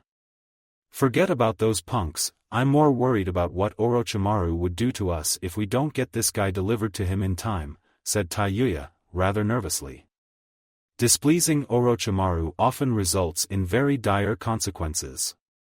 Soon enough, the sun had fully set and night fell upon the land. Naruto and Ko were still in pursuit of their targets. Hurry, I can smell them just ahead of us, said Kiba urgently. No, we're close enough as it is. It's best that we maintain this distance from this point on until sunrise, Shikamaru spoke. Why, we could even use the dark to launch a surprise attack on them and get Sasuke, then make a clean escape back to the village, sounds plausible and I would have agreed with you, but the major issue is that for the plan to work, we need stable visibility. We can't risk going in blind, wandering through the darkness. The moment that they figure out what we're up to, they'll simply solidify their defense around the coffin and hold out till we tire ourselves out. It would have been different if Neji was here with us. Surely, you aren't forgetting about our sense of smell, are you? Kiba inquired with Akamaru barking in agreement.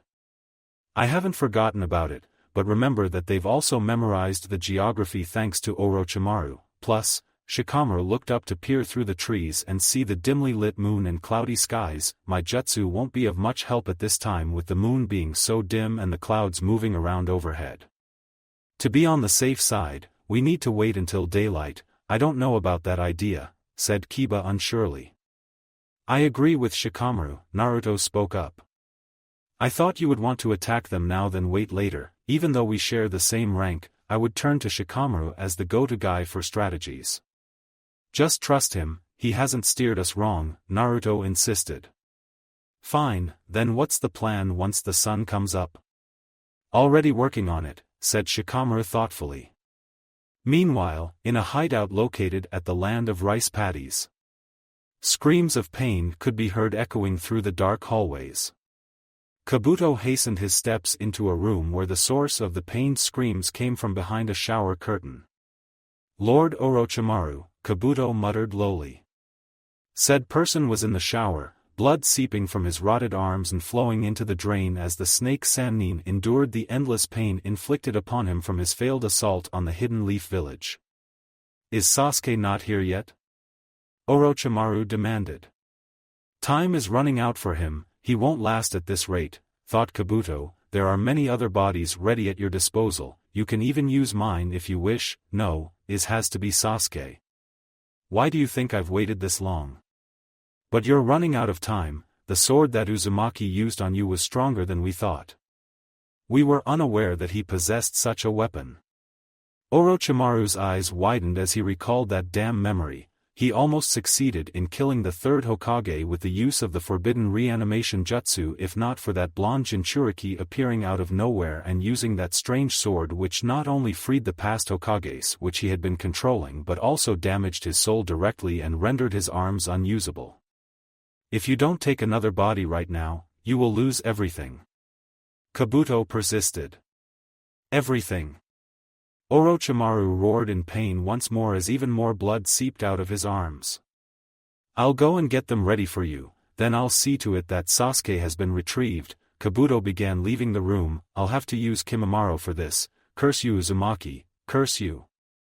Orochimaru yelled in rage and hatred of the cause of all his problems. The sun was high in the sky as Sakon and Taiyuya leapt through the trees before stopping to rest for a moment. Are we almost there yet? Asked Sakon. No, and we still have a ways to go. But take a look. Taiyuya looked behind her with Sakon following suit to see Naruto and Ko right behind them, and there's still no sign of Jirobo or Kadamaru. Newsflash, those two are dead. Couldn't you figure that out? Naruto sneered at them. Who needs those two when I can handle those guys myself? Sakon lunged at the group whilst forming a hand sign in midair. Let's intercept him, Kiba, said Shikamaru, leaping towards the enemy with Kiba right next to him as Naruto remained behind to form a Rasengan. Fist barrage. Sakon began throwing punches at blurring speeds, repeatedly striking Shikamaru and Kiba before sending flying only to notice them disappearing into puffs of smoke. Those were shadow clones in disguise? Naruto lunged at Sakon with his jutsu to attack Rasengan, but Sakon intercepted by grabbing his wrist, forcing the jutsu to be disrupted. Sakon smirked. How are you supposed to hit me when you can't even throw it? Then he noticed that Naruto was smiling smugly. Because I was baiting you to come after me. No sooner he said that, something zipped past them, revealing to be Kiba using the tunneling Fang jutsu and heading straight towards Taiyuya and the coffin. They lured Sakon away so they could target me next, thought Taiyuya. She was about to move when something immobilized her from head to toe as Kiba quickly grabbed the coffin. What the? Shadow paralysis jutsu, successful, said Shikamaru confidently. Damn it. Sakan tried to move away but Naruto grabbed him by the wrists to hold him in place. No need to rush, let me help you with that.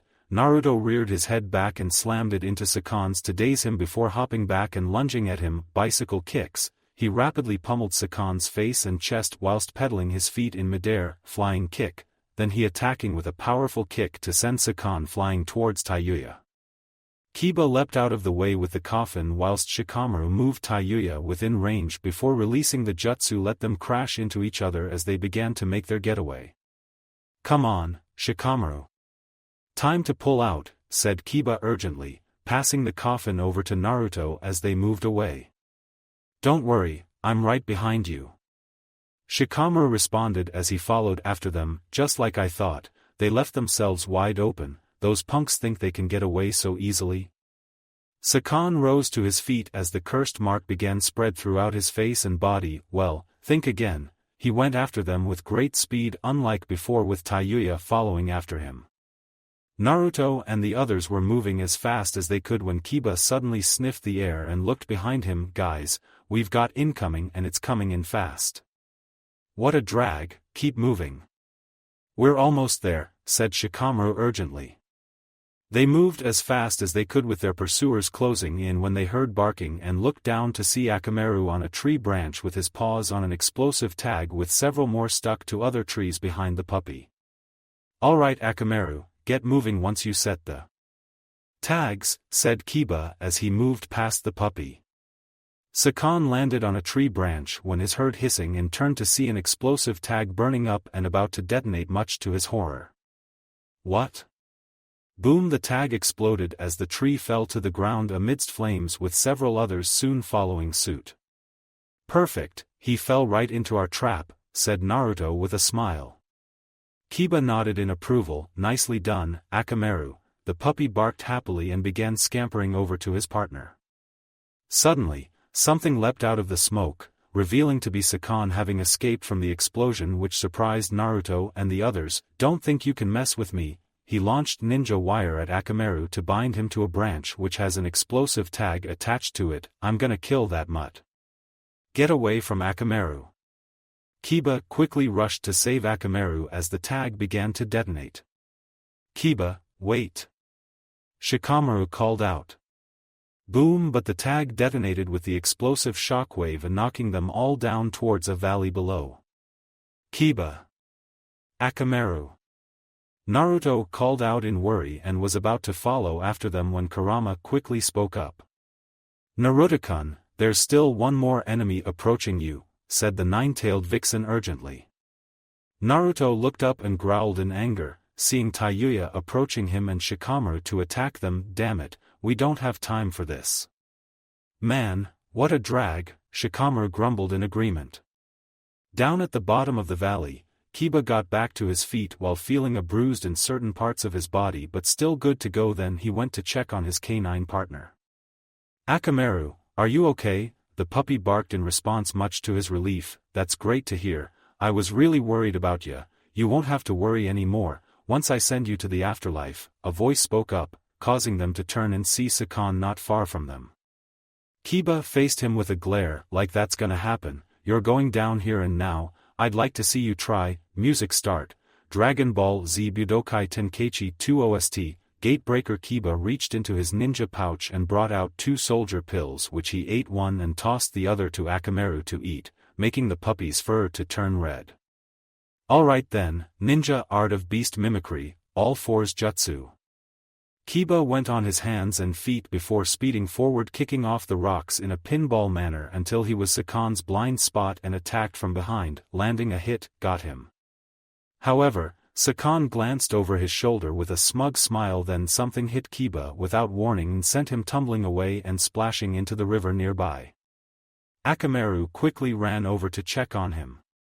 What just happened? I know that my attack connected but it didn't seem to damage him. Then there was that attack, I didn't see it coming either, muttered Kiba with a frown, getting back to his feet. In that case, we'll go with a pincer attack this time, Akamaru, arf.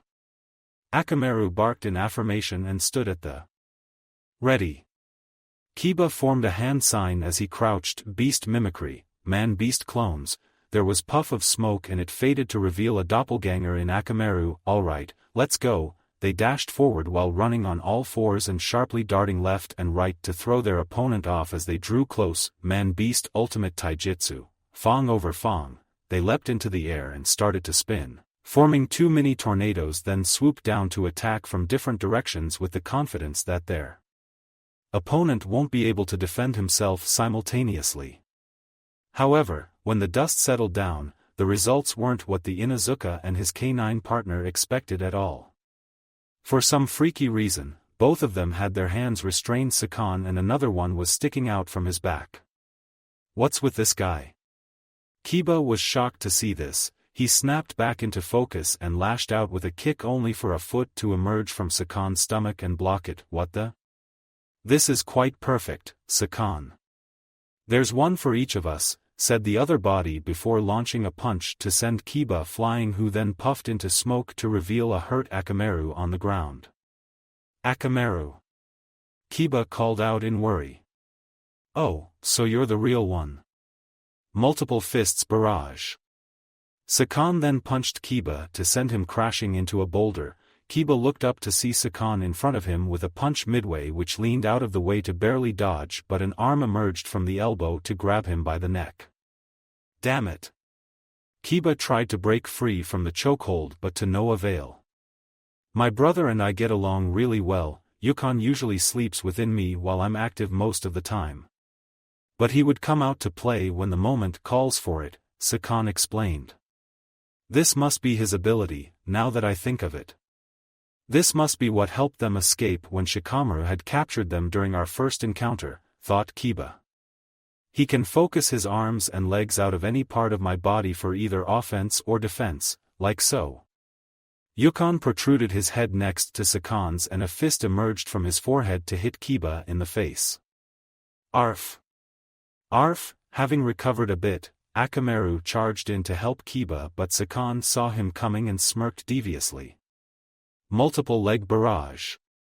Sakan duplicated his legs into three as he launched Kiba with a powerful kick into Akamaru's direction, both crashing into yet another rock and appearing seriously damaged. How does it felt to be kicked by three legs at once? Why I can even. A hand suddenly clamped his mouth. Yukon grumbled while looking at his brother in annoyance. That's enough, Sakan. We don't have any time to play around. He activated his curse seal fully to transform into a red-skinned Oni with a long horn protruding from his forehead. We're going into phase 2 and wrapping this up. Oh alright, you're always so impatient, said Sakan as he transformed as well. Akamaru whined a bit, catching Kiba's attention. I gotcha, those horns aren't just for show. I can sense that their power has greatly increased with that transformation of theirs. Makes me suspect that Neji and Chuji went through the same thing with their opponents. What are you in the mood for, brother? Asked Sakan. Rip them apart, Yukon replied bluntly. Damn it, I think we're finished here, thought Kiba grimly. Arf! Akamaru barked about something which seemed to have surprised Kiba. What are you saying, Akamaru? You want us to try that jutsu? Asked Kiba in disbelief, with the puppy nodding in affirmation. It's too risky to use it without anyone around to back us up. The moment we use it, all that remains of our chakra will be used up and we won't be able to move afterwards. It will be all over for us the very moment we miss.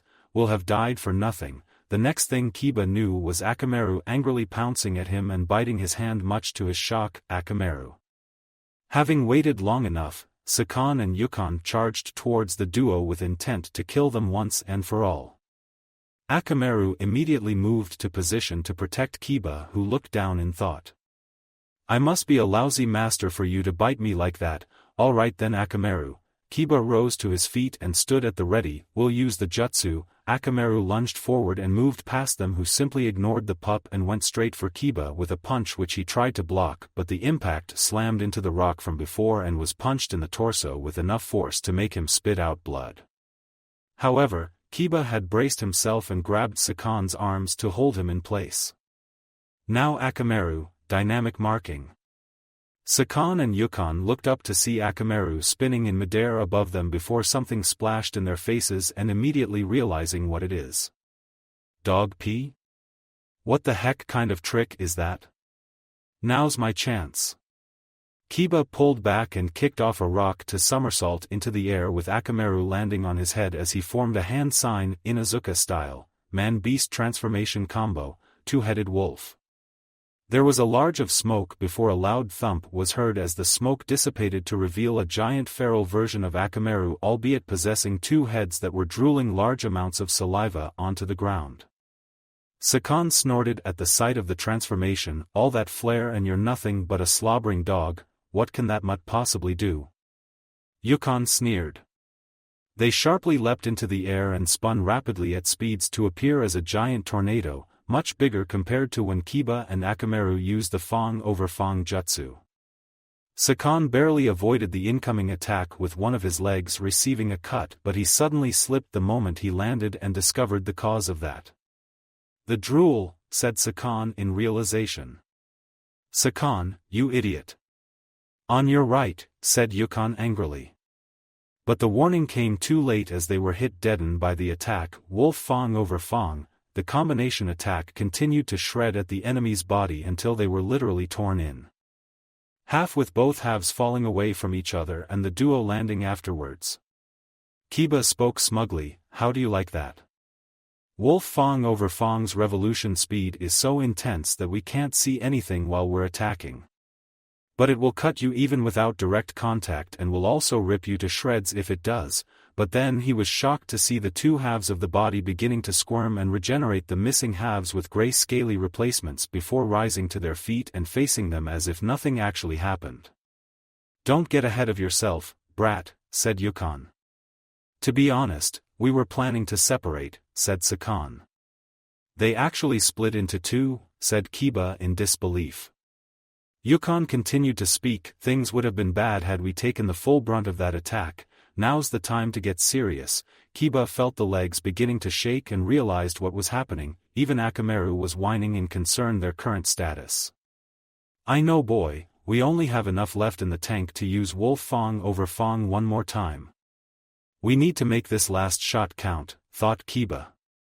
This time, we're taking them down, Wolf Fang over Fang. The duo attack once more with Sakan and Yukon quickly darting out of the way and concealing themselves behind some of the large rocks scattered about, but they remained undeterred. There's no point in hiding, we're not relying on our eyes right now but rather tracking you by the scent which Akamaru had placed on you earlier. They quickly located the sound ninjas and continued their attack. However, Sakan and Yukon bit their thumbs hard enough to draw blood, then sped through a set of hand signs before slamming their palms to the ground, summoning jutsu, Rashomon. Something burst out from the ground, revealing to be a giant gate resembling that of a roaring demon. Kiba and Akamaru collided with the gate and actually dented, but it stopped them completely in their tracks and began to fall towards the ground. Impressive, Rashomon is our greatest defense taught to us by Lord Orochimaru himself. But for him to dent it like that, said Yukon. Sakan snorted, however, it matters not. For this is the end. The twins leapt into the air with their fists reared back to put an end to the duo when one of the heads suddenly woke up and splashed something into Sakan which caused him to cry out in pain whilst undoing the transformation, revealing Akamaru, who purposely took the hit from Yukon and crashed to the ground. Akamaru! Kiba called out in horror, not wanting to believe that the puppy acted a shield to protect him as he fell. Damn it, he did it again. But this one feels like it's trying to burnt out my eyes, said Sakan in agony. Go and wash your eyes out by the river while I deal with this one by myself, said Yukon in annoyance as he turns towards Kiba. Kiba tried to move to check on Akamaru but realized that his body was severely weakened from both the transformation and the recent damage from colliding.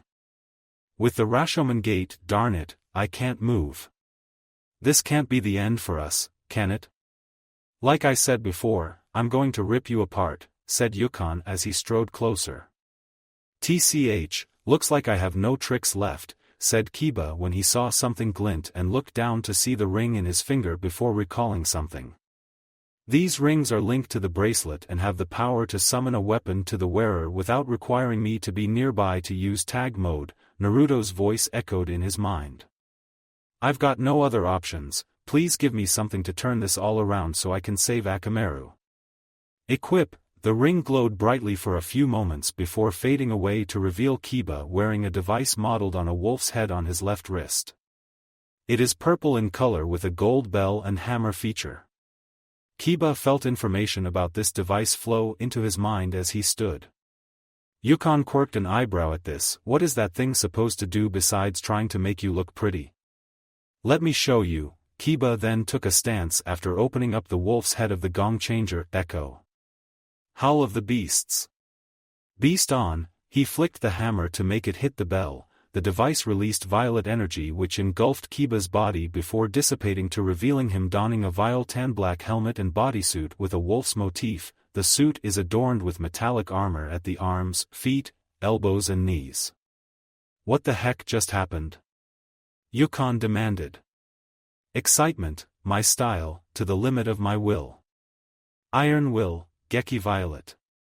Kiba struck a pose with an explosion of purple smoke occurring behind him. Here I come. This won't change a thing. Yukon charged to attack him.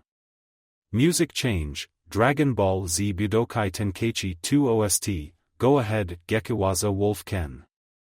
Kiba sharply leapt forward with enhanced speed and landed a powerful knee kick into Yukon's torso, forcing him to stumble backwards in pain before retaliating with punches and kicks. Kiba skillfully blocked and parried whilst counterattacking with elbow and knee strikes.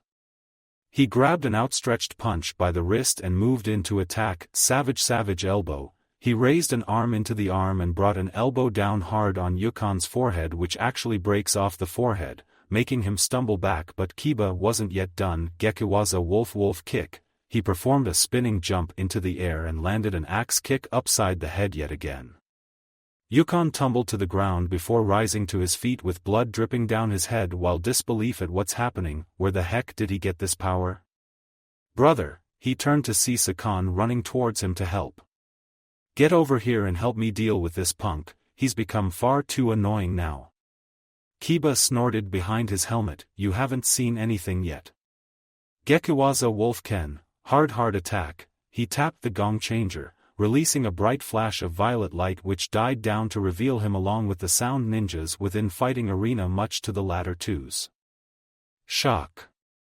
What the heck, is this some kind of genjutsu? Asked Sakan in disbelief. Here I come.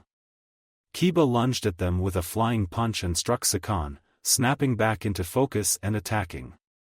He rapidly switched targets between the two whilst engaging them in close combat. He was fighting Yukon when Sakan rushed in and grabbed Kiba by the shoulder, then tried to do something when a burst of violet energy knocked him away. Impossible, I couldn't merge my body with him. That strange energy is preventing me from doing so, thought Sakan in shock. That moment of distraction cost him as Kiba targeted him next after knocking Yukon away. Gekiwaza wolf bullet. Kiba took a stance as his body radiated violet energy and gathered above him to create a violet lupin wolf with a bladed tail. He thrust a fist forward to launch the wolf, which jumped at the enemy in a spinning attack, slashing with its bladed tail before the arena disappeared as Sakan fell to the ground with his body cut up and forcefully reverted from the cursed form. Yukon quickly rushed over to Sakan and absorbed him into his body as the latter spoke weakly, that really hurt, you take over while I rest inside the body, you're so pathetic, Sakan, Yukon retorted bluntly, as for you, I'm gonna kill you if it's the last thing I'm going to do. Sorry pal, but that's not gonna happen. Gekiwaza Wolf Ken. Kiba tapped the gong changer to make it start flashing as violet energy enshrouded his left fist, then he suddenly appeared in front of Yukon in a burst of speed before he could react. Rise fist. He attacked with a powerful uppercut to launch Yukon into the air and crashing to the ground behind him. Kiba began walking away towards Akamaru as Yukon struggled back to his feet. He stopped and held out the gong changer. Knockout, he spoke whilst closing the gong changer. Violet electricity suddenly coursed throughout Yukon's body as he cried out in agony before collapsing whilst engulfed in an explosion, the aftermath being an unmoving charred body. Music and Kiba undid the transformation as he went to carry Akamaru in his arm. I can't believe that you went and took that hit to protect me. I really am a lousy master, he looked at the puppy with growing feelings of self-loathing when a voice suddenly called out to him. "Well well, you look like you've been through a ringer but managed to come out on top. I think I should change my opinion of you leaf ninjas."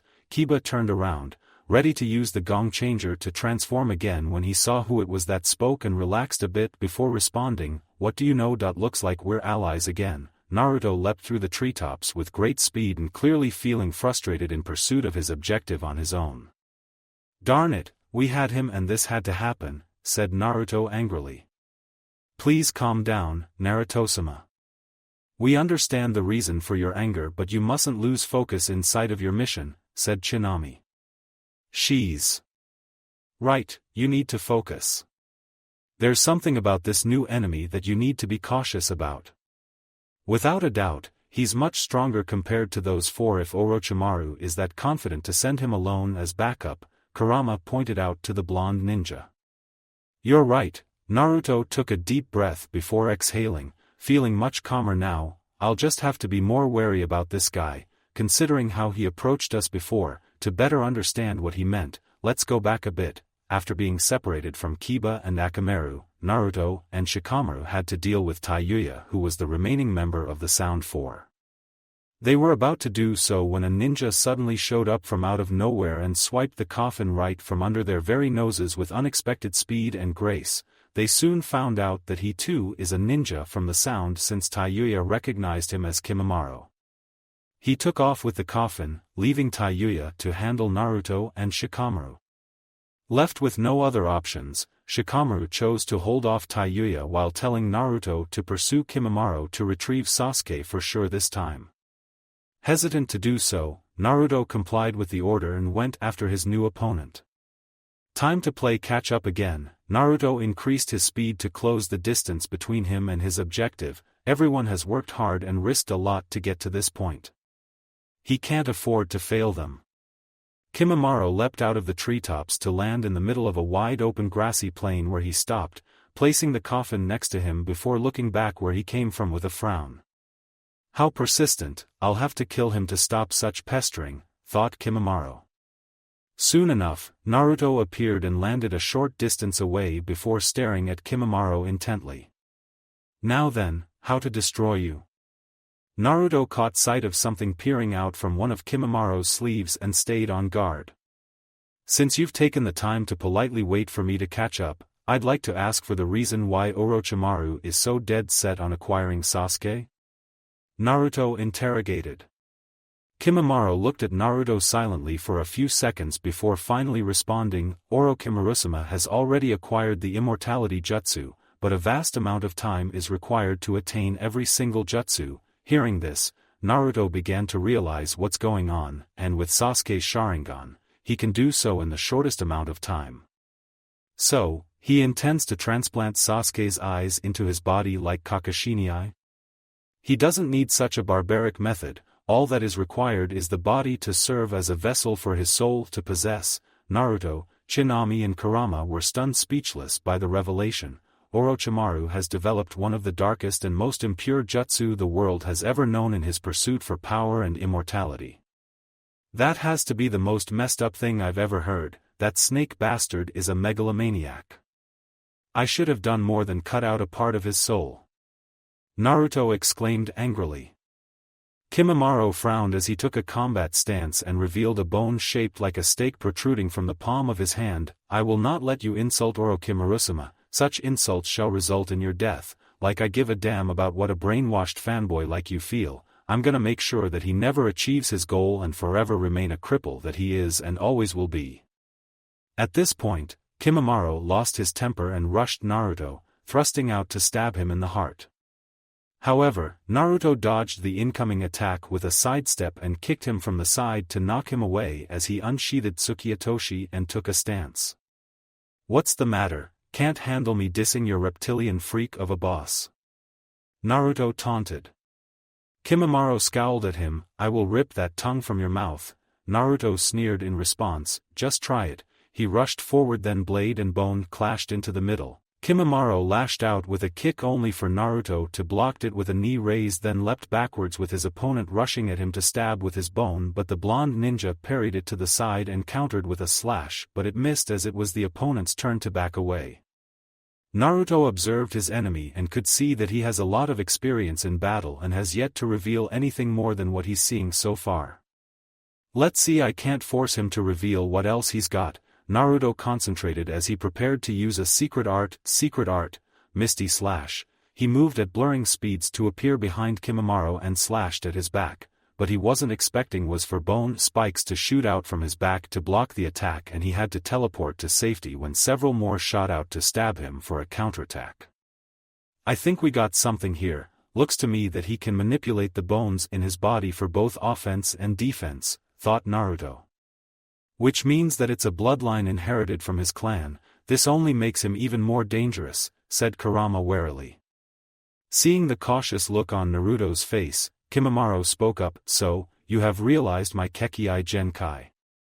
That simplifies things. He unzipped his shirt to expose his left shoulder as a long bone protruded from it before he reached to pull it out, revealing it to be in the shape of a sword. That's just freaky, Naruto commented. He reached into his ninja pouch to grab a handful of shuriken which he enhanced with chakra to increase their sharpness and threw them at Kimimaro, who deflected them casually, and there wasn't a scratch on his bone sword. It's no use, my bones aren't ordinary bones. They are of the highest density, as hard as tempered steel, said Kimimaro stoically. I have only 5 dances in my repertoire, you have only seen one but won't live to see the rest. Naruto shook his head in amusement. I could say the same to you. Those shuriken I threw earlier were to test something out. Now I can do this. Secret art, dual blaze. He rushed forward with the blade. Engulfed in flames as he slashed twice with Kimimaro defending himself, but was surprised to feel the intense heat from the attack and instinctively knew that he mustn't let any of the attacks hit him. Kimimaro attacked with multiple thrusts of his bone sword with great speed, yet Naruto was able to keep up and parry each and every one of them before countering with a low sweeping slash aiming for the legs, which Kimimaro leapt into the air to evade. Secret art, dragonfly. Naruto leapt into the air and began spinning horizontally like a top while constantly slashing with his blade, forcing Kimimaro to block, and was knocked down to the ground before landing afterwards, but he was far from done. Secret art, cyclone. He lunged at his opponent and began spinning vertically, this time like a buzzsaw to lay on the pressure, forcing the sound ninja completely on the defensive as he backed away from blocking such an attack yet again. Recovering from the barrage of attacks, Kimimaro stared at Naruto. Do not so easily assume that you stand a chance to defeat me. Naruto was amused. I don't need to assume, I know I can beat you, and the evidence is visible by the current state of your bone sword. Confused, Kimimaro looked down at his bone sword and was shocked upon seeing multiple cracks and chips all over it. How is this possible? Seems to me that Orochimaru didn't tell you about me. You may claim that your bones are tough, which I won't deny, but it's nothing compared to the power of a Muramasa blade. Case in point, secret art, abyssal fire. He created an afterimage that appeared in front of Kimimaro to attack. He tried to defend, but the afterimage easily sliced through the bone sword and finally inflicted a wound, given the long bloody gash across his chest. Kimimaro held a hand to his chest, trying to stop the bleeding while in disbelief. How is this possible? I learned from the best in order to protect my loved ones. I refuse to lose to brainwashed people like you and the half-dead snake you call your master, said Naruto with confidence. As the battle was still ongoing, the coffin which Sasuke was in began releasing a dark smoke-like aura through the lid, which caught the two combatants' attention, but they had to focus on the fight for now. Meanwhile, Shikamaru was also in a situation of his own. Taiyuya used a summoning jutsu to call upon 3 giant demonic beings to assist her, with the first one having its entire upper body wrapped in white bandages with long needles stuck into it, the second wielding a large metal spiked club, and the third possessing long blades protruding from its hands and elbows. She started playing the flute, which seems to control the giants, as they attacked Shikamaru relentlessly, forcing him to be defensive and barely getting any time to plan a counterattack. Right now, he was hiding in the cover of some tree branches to keep out of sight. I think I'm starting to get the picture here. She controls those buddies of Hers with that flute, each tone sending specific commands on how one should move. I may be able to memorize the tune, but the question is, what can I do with that information? He was snapped out of his thoughts when he saw the giant with the club rushing at his hiding place and had to get out of there before it could land a hit on him, forcing the Nara out into the open yet again, with the other two soon boxing him in. Taiyuya, who had activated the first level of her cursed seal, sneered at him, "Just give up already, no one has ever survived my melody of death and you won't be any different." Shikamaru smirked, "I gotta admit, that wasn't bad. Must have taken a lot of practice to master this style of yours, humph, so you figured out how I use my flute, but that doesn't change anything even if you know. Knowing what I've been doing isn't the same as knowing how to stop it. That's true, I've never been much of a musical person. My parents can vouch for that, though I think I should start doing so. Heard they can be quite relaxing," said Shikamaru, but inwardly his mind was racing for a solution. Come on, there's gotta be a way to counter her. Too bad you won't be able to listen to any music, as this will be the last tune you would ever hear. Here's the finale night passage, Demon Revolution. Taiyuya began playing a tune which was completely different from the one before. Shikamaru was taken by surprise at this. What the? She changed the tune entirely. The giants opened their mouths that were sewn shut, and something began emerging from them, revealing to be some sort of worm-like creatures with many mouths on them, and they seemed to be made of spiritual energy given their white translucent appearance. The worm-like creatures shot towards Shikamaru, who jumped to dodge, with one barely grazing his arm and seemingly bypassing his body and taking a bite out of his chakra instead, shocking him. He threw some shuriken, but they just went right through them as if they're like ghosts. Shikamaru made an emergency escape with a combination of an explosive tag and a smoke grenade, then took cover within some bushes like before, and making sure that he's well hidden this time. That was too close, those white things. Shikamaru recalled what happened earlier. It was like they took a bite of my physical energy and my shuriken went through them as if they're ghosts. That must mean that their composition is designed to be invulnerable to all physical attacks while consuming their target's physical energy to maintain balance with their mental energy, all the while preventing the other from building up their own chakra. Which means that I shouldn't target those ghost things, since I won't be able to do anything about them. Therefore, I have two options. The first option would be to target the one controlling those three demons, but she would see me coming from a mile away and use those very demons to obstruct me. The second option will be to capture the three demons with my shadow possession jutsu, but there's a major risk as they don't attack at the same time. Missing one would result in an instant game over.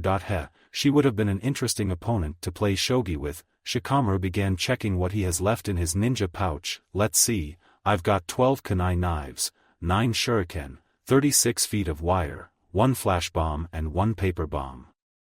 It's like playing shogi but without the rooks and bishops. Oh well, he was about to form his unique hand sign, which he normally does when going into strategy mode, when he felt his fingers rubbing against something and looked down to see the ring which Naruto gave to him at the beginning of the mission. Of course, how could I have forgotten about it? Then again, being in a life-threatening situation can make one forget certain things. That bracelet of Naruto's got me out of a jam during the invasion. Here's hoping that it can do so again. He focused on the ring and it glowed brightly as it proceeded to equip him with a weapon which best suits him for the current situation. Camellia Dance.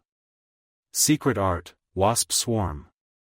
Both Naruto and Kimimaro, who had activated one level of his cursed seal, were attacking each other by rapidly stabbing at each other with a flurry of thrusts, but it was clear who was gaining the edge, as the former kept destroying the bone blades that the latter kept recreating but can't seem to keep up, and was receiving stab wounds all over his body. Kimimaro leapt backwards, deciding to attack from a long-range digital shrapnel. He launched a barrage of bone bullets from his fingertips at high speed. Secret Art, Hell's Gate. Naruto sheathed his blade and dashed forward with great speed, knocking the incoming projectiles out of the way, and continued to approach Kimimaro, who tried to defend himself by sprouting bone spikes all over his body, but it was for naught as Naruto flashed past him and the bone spikes were sliced off with numerous cuts all over his body, making him bleed all over. I'm not gonna bother asking you to give up. No doubt you've been properly brainwashed to serve that snake bastard with your life being a cheap thing to spend for his sake, said Naruto pointedly, feeling sad to see someone acting this way for that mad man. Kimimaro scowled at him for that. You understand nothing. Orochimarusama gave my life meaning. Yeah, to be his pawn until you outlived your usefulness when you could have been so much more without his cursed influence. Naruto frowned, noticing that he wasn't bleeding as much as expected. Then he saw something white through the gashes and suspected something. It would seem that he had formed a thin membrane of bone underneath his skin to serve as a form of armor, Chinami theorized. In that case, Naruto gripped the Tsukiyotoshi tightly. I have little choice but to cut off his head. I really dislike this part of being a shinobi. Kurama sympathized with him. I understand, but I'd rather you live over. Someone who has been truly broken by that man, ****OK. They were about to re-engage when the coffin suddenly exploded in a burst of black smoke and someone emerged from it. Naruto saw that it was Sasuke with his back facing towards them and noticed that his hair was longer and colored gray before it reverted back to normal, which worried him. It's about time you woke up, Sleeping Beauty. Hang on for a minute or two while I deal with this guy, then we can head back home, said Naruto as he turned to face Kimimaro. Sasuke didn't respond, standing there silently. Hey, you haven't woken up completely yet or something? Hearing a dark chuckle, the blonde looked back to see Sasuke staring at his hands and sensed gleefulness from him. What's the matter, man? However, Sasuke still didn't respond but rather took off in the direction of the border, much to Naruto's shock and disbelief. The Uchiha is actually choosing to abandon Konoha to go to Orochimaru? Doesn't he know what that madman intends to do to him? Naruto, look behind you. Kurama called out urgently. Naruto looked back to see Kimimaro rushing to attack him. Darn it, I don't have time for this. Dynamic entry, a voice called out as a green blur slammed into Kimimaro, knocking him away from Naruto before standing for everyone to see, with the blonde ninja being very shocked. Who's this? Asked Kimimaro questioningly. The person stood proudly in a combative stance and responded, It is I, the rejuvenated handsome devil of the Leaf Village, Rock Lee. Bushy brows? What are you doing here? What about your injuries? Asked Naruto worriedly. Rock Lee interjected, Do not worry about me right now, go after Sasuke. You can leave this villain to me. That'd be hard to do. This guy is a tough one who uses his bones for both offense and defense. Not only are those bones tougher than normal ones, but I can tell you're not back to a 100% either. Trust me, just like you trust Shikamaru and the others to help accomplish the mission. You're the only one who can stop Sasuke, so please go. Rock Lee insisted. Naruto frowned for a bit before letting out a sigh. Okay, I'll go. But not before I give you the means to beat this guy. He approached and placed a hand on his shoulder. Tag mode, Henshin. The bracelet glowed in a bright flash of light which died down to reveal Rock Lee wearing a mysterious belt which has a mystical orb at the center of the buckle and two switches located on both sides of the belt. Rock Lee felt information of the belt flow into his mind and knew how to use it. Where did that belt come from and what could be its purpose? Thought Kimimaro warily. Alright then, I'm counting on you. Naruto turned and began running in the direction of where he saw Sasuke leave. Like I'm going to let you go anywhere. Kimimaro moved to attack Naruto, but Rock Lee intercepted him. I dislike being ignored, said Rock Lee with a displeased expression. Is that so? Asked Kimimaro, albeit it's obvious that he could care less. Rock Lee jumped back and looked down at the belt. Naruto gave me this weapon because he believes that I can use it to defeat him. He entrusted me with this, so I refuse to lose. He mirrored the stance he saw in the memories and called out, Henshin. He slammed his palms on the switches at the sides of the belt as the orb flashed brightly before fading to reveal him donning a golden-silver armor, red eyes and golden horns. What have you done to yourself? Kimimaro inquired warily. With the power of the altering, the handsome devil has now become Kamen Rider Agito. Rock Lee took a fighting stance, his body flowing with great power.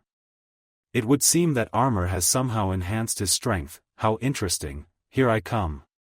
Lee dashed forward and attacked with a straight punch which Kimimaro dodged with a sidestep but frowned mentally upon feeling the wind pressure from the punch as if the air itself shook around it. He sensed another attack heading his way and tried to block it with his bone sword only to be sent skidding backwards from the impact. Amazing, Rock Lee thought to himself as he continued to fight against Kimimaro with punches and kicks. It's like I can feel the energy of the earth flow into my body, giving me power. He parried a stab from Kimimaro's bone sword and attacked with a punch towards the ribs. Several bone spikes shot out from Kimimaro's chest to intercept, but the punch's impact knocked him back whilst forming cracks on the spikes. Kimimaro looked down at the crack bone spikes on his chest. Such power, enough to inflict cracks on my bones. I mustn't let him live after this. He sprouted even more bones from other parts of his body. Rock Lee took note of this and frowned inwardly. He intends to limit my taijutsu capabilities from up close. Guess I'll have to take a different approach for this. He pressed the left-hand pad of the altering, making the orb change colors from yellow to blue. Something emerged from the glowing orb which Lee pulled out to reveal a short staff which extended and unfolded to reveal its true form to be a double-bladed staff known as the Storm Halberd. Then the entire left arm and the chest plate of the armor changed to blue as the wind swirled around him. He transformed into the storm form. His armor changed forms and is now equipped with a weapon. How unexpected, thought Kimimaro. Rock Lee one-handedly twirled the storm halberd before taking a stance. Prepare yourself. Then he moved to attack his opponent. Back with Shikamaru, he was spying on Taiyuya from behind her with one hand holding several kunai knives and the other holding one with an explosive tag attached to it as he had come up with a plan. Alright then, game on. He tossed the kunai with the tag at Taiyuya which exploded, forcing her to jump away before it detonated. That's one. He darted away, aware that he had revealed his position. Taiyuya scoffed as she continued, nice try, but it would take more than that to disrupt the song. Unbeknownst to her, there was a kunai with a flash bomb attached hanging above her. That's 2. And here's 3. Another kunai was launched from cover, but Taiyuya had the demon with the arm blades block it for her, then had the other demon go to where she saw it come from, but Shikamaru was long gone. 4. 5.6.7.8 Shikamaru kept launching the kunai knives from various angles to catch Taiyuya off guard, but the demon kept blocking the attacks effortlessly. Scurrying all over the forest like a rat, what does he think he's doing, thought Taiyuya. Then Shikamaru landed on a tree branch in front of her. Looks like your luck has ran out. She commanded all 3 of the demons to attacks. 9. Shikamaru smirked as he looked up to see something drop down from above, and Taiyuya looked as well, only to be shocked upon realizing what it is. A flash bomb. The identified item released a bright flash of light all around. Damn, this was what he was planning all along. Shadow Possession Jutsu. Shikamaru wasted no time as his shadows split into 3 and merged with those of the demons. Capture complete. Taiyuya was shocked to see what just happened before her. But how were you able to predict their movements? There's no way that you were able to decipher the sound patterns of my music. Maybe so, but I wasn't listening to the patterns to begin with, Shikamaru replied lazily. What? You're a smart girl. Can't you think of anything else that would give away your command patterns besides sound? It then dawned upon the kunoichi when she looked at the flute in her hand. Shikamaru grinned since she realized it too. That's right, your fingers when they play the flute. You mean to tell me that you actually memorized my finger positions? That's right, while you were blocking my kunai knives and seeking me out. I was observing exactly how you controlled each of them individually and figured you out. Analyzed and memorized, Shikamaru explained. Growling in anger, Taiyuya tried controlling the 3 demons with her flute, but Shikamaru's hold on them was too strong to resist. Don't bother, they're bound to my shadow possession jutsu and won't be going anywhere. There's a particular rule of shogi that makes me like it so much.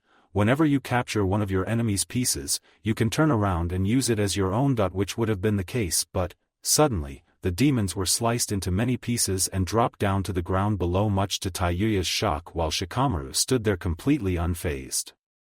What did you just do? Taiyuya demanded. A logical move. You were the one who summoned them to begin with, which also means that you can dispel them then call them back, and that will be a drag for me all over again. So, I simply made sure that neither of us can use them, Shikamaru explained while shrugging his shoulders. But how? How's it possible for you two? Taiyuya trailed off when she noticed something off about Shikamaru. Has he always worn those gloves? Like the sound Kunoichi said, Shikamaru was wearing a pair of gloves with metallic fingertips with highly tensile wire threads running through them, which to come from a large spool which is attached to the back of his waist. Seems like you've noticed, it's a loaner from a certain hyperactive blondie called the Crosstail. Used it before and it helped me deal with some of your friends when you guys rudely barged into my home during the Chunin exams. And now, I'm gonna use it to deal with you. Shikamaru flexed his fingers in preparation to use the wires. Taiyuya made to retreat and come up with a new plan, but she suddenly found herself unable to move. It dawned upon her what had just happened, especially with Shikamaru smirking at her. Capture successful. Shikamaru had his shadow travel along the tree he was standing on while out of sight, then go to where Taiyuya was standing and capture her while she wasn't looking. One thing I've learnt from playing shogi is that you need to give your opponent false information so as to lead them into a trap before swooping in and take them out in one go. To think that this guy is able to push me this far, it pisses me off. I've got to admit that this punk is impressive. Guess I have no other choice but to activate the second level of the curse seal, thought Taiyuya. Her body began to undergo a transformation, the color of her skin turning gray, white crooked horns emerging from her head which tore her hat apart, and black markings appearing around her eyes. What the? She's changed and the level of her chakra is going way up. Shikamaru was shocked to witness this. If she could do this, then those guys Chuji and the others fought must have been able to do the same thing. Taiyuya sneered. You may have a smart brain in that thick skull, but from this point onwards, your plans won't be going the way you want. She emphasized that by gradually moving her body, raising her flute towards her lips. She can still move in spite of the shadow possession jutsu holding her. I need to stop her before she plays that flute. Shikamaru formed a different hand sign to use his newest jutsu, ninja art, shadow strangle jutsu. The shadows transformed into hands that wrapped around Taiyuya's body, gradually reaching for her throat. Those shadows of his, it feels like being grabbed by a real hand. Taiyuya snarled in defiance. I am not going to let you beat me. Sweat dripped down the Nara's face as he saw the flute practically inches away from her lips. Darn it, her strength is incredible. At this distance, I can't hold her down. Taiyuya finally succeeded in holding the flute properly and began to play. Take this. Demon flute, chains of Fantasia. The melody went through the air and into Shikamaru's ears, which he tries to block out but couldn't as he could feel his vision beginning to distort all around him. A genjutsu? This is bad, I've to stop her. He threw the kunai in his hand, but his crippled accuracy caused him to miss and hit the tree branch at her feet. This also led to his jutsu being undone as well, and he found himself in an illusion of being forced to his knees and bound by chains with his body crumbling away, much to his horror. Taiyuya smirked, enjoying the look of horror on Shikamaru's face. Tell me, how does it feel to be the one tied up? She picked up the kunai knife thrown earlier and approached him. This is the end for you. She thrust the kunai at Shikamaru's head, only to stop a few inches away from it. It felt like something wrapped around her arm and holding it in place. What the? She tried to move but soon found the rest of her body unable to move as well. It was as if she was being tied up by something. What's going on? I told you before, you need to give your opponent false information so as to lead them into a trap before swooping in and take them out in one go. Doesn't surprise me that you would ignore what I said. Shikamaru rose to his feet and turned to face the shocked Kunoichi with a lazy smile. How could you possibly escape from my genjutsu? Taiyuya demanded. Shikamaru raised his hand to reveal one of his fingers bent at an odd angle. You broke one of your fingers, causing pain on yourself to break free from the genjutsu. Yeah, and it hurts like hell. Plus I had a countermeasure ready for something like this were to happen. Take a closer look at yourself. Taiyuya looked at her body and noticed that she had been by wire thread so thin that it couldn't be seen from afar unless one comes closely and focuses their vision. These wires are, Shikamaru smiled, that's right, I used them in combination with my shadows to capture your buddies from earlier and take them out, then as a trap to capture you too. Once I acted as an irresistible bait to lure you in. Damn you! Taiyuya struggled to break free from the wires but quickly discovered that to be a bad idea as the wires easily cut into her skin, make her bleed. You might not want to do that, last thing you want is to lose a limb or four. And another thing, Shikamaru formed a hand sign, checkmate, the shadow hands wrapped around Taiyuya's body to restrain her further before gripping her throat and squeezing it tightly. Damn you! Taiyuya could do nothing more than curse, knowing full well that it's her loss and there's nothing she can do about that as she blacked out. Shikamaru looked at his defeated opponent and sighed, man, what a major drag. But at least I was able to come out on top and didn't lose to such a troublesome lady. A voice then spoke up, well now, here I thought I was going to save you from being killed by a woman. Guess a lazy guy like you can catch a lucky break every now and then. Shikamaru turned around and groaned upon seeing who it is. Oh man, of all the people, why did it have to be you? Digital shrapnel.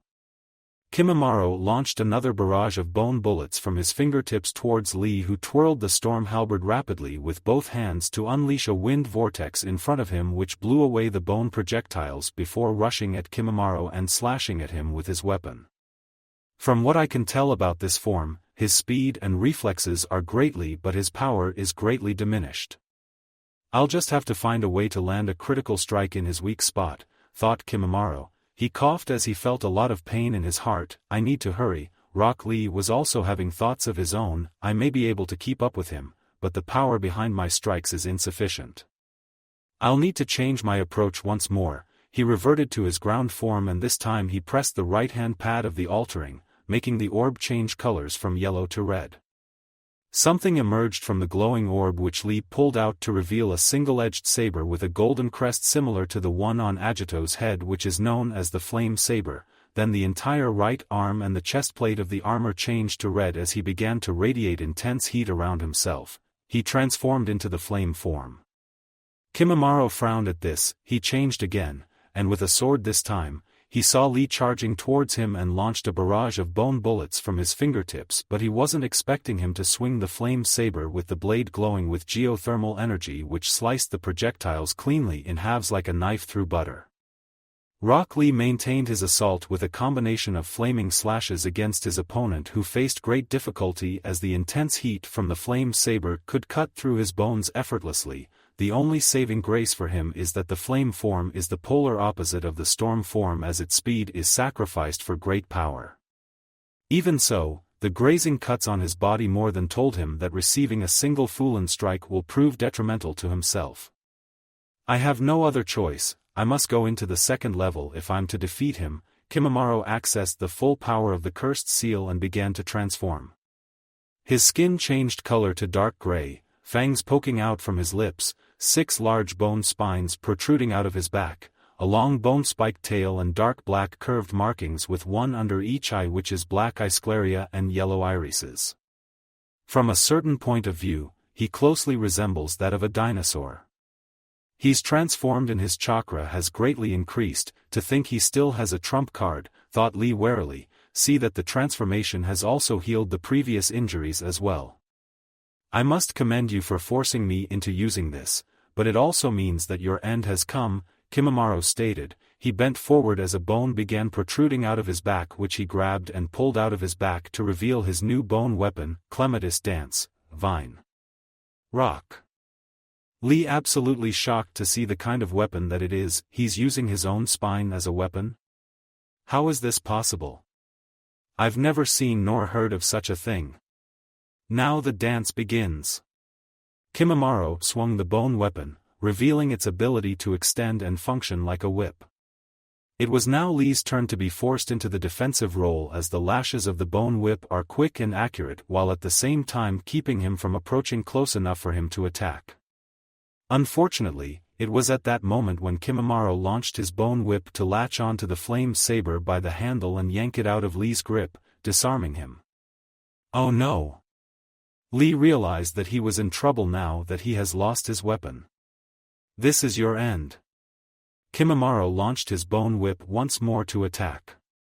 Suddenly, a large thick wall of sand rose from the ground in between them and blocked the strike, surprising the two of them. Then someone appeared next to Rock Lee, who recognized the person.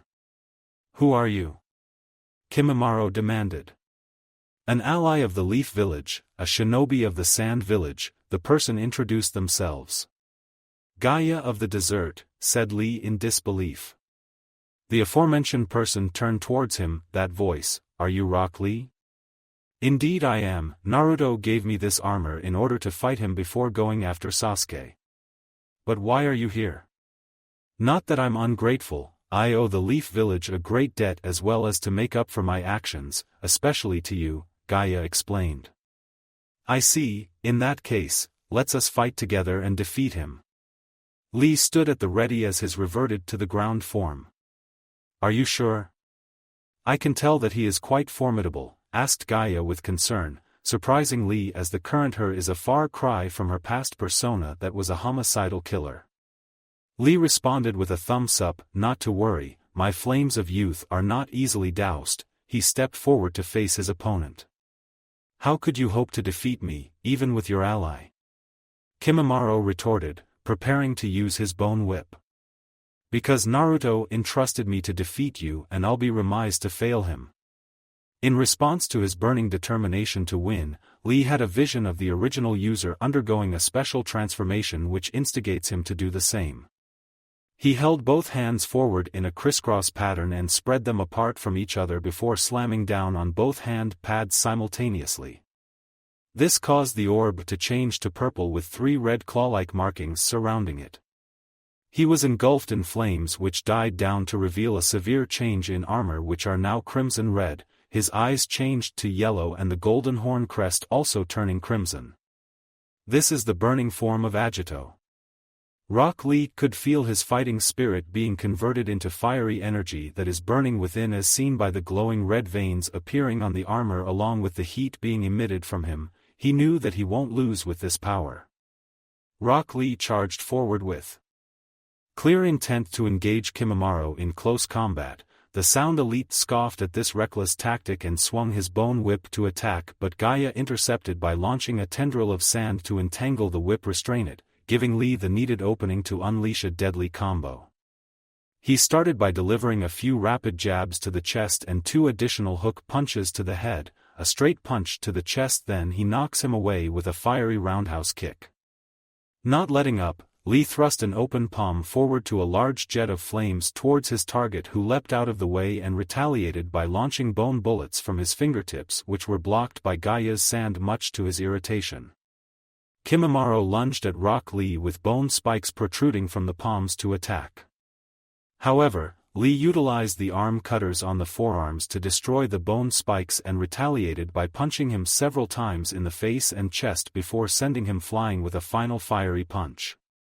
Kimimaro struggled to his feet and was coughing out blood from his mouth. I'm running out of time, my disease is progressing too fast. At this rate, Orochimaru's voice echoed through his mind, come and see the truth of the world through my eyes, Kimimaro. It all could be ours, yours and mine. Will you come? Orochimaru-sama. Kimimaro steeled himself and rose to his feet. I will see the truth of this world with Orochimaru-sama. Gaia frowned at this. He still intends to keep fighting. Please be careful, Gaonizan. I can't help but feel that he might attempt a desperate move, Shikaku called out worriedly through their mental link. Clematis dance, flower. Kimimaro began manipulating the bones around his left arm to create a large conically shaped lance as he stared at Rock Lee and Gaia. Orochimaru-sama gave my life meaning. I wouldn't expect the likes of you to understand anything. He's coming, said Gaia.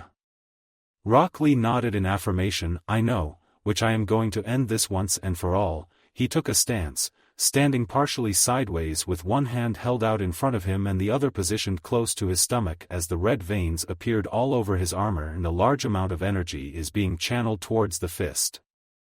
He watched Kimimaro, who charged at him with reckless abandon, eyes narrowed with absolute focus as he drew closer towards him. Right as Kimimaro thrust out with his attack, Lee dodged at the last moment with the bone lance barely grazing the side of his head, then countered. Burning Rider Punch. Rock Lee punched Kimimaro in the chest, easily shattering his reinforced ribcage and sending him flying a fair distance away, then he was suddenly engulfed in a pillar of flames. Kimimaro could already feel his life slipping away as he's being burnt from the inside out. He looked up and saw an illusion of Orochimaru before him and weakly stretched a hand out to it. Orochimaru-sama, a part of me will live on inside of you so we can see the truth of the world together. He finally died with his charred corpse being all that's left of him. It's over, Gaia stated.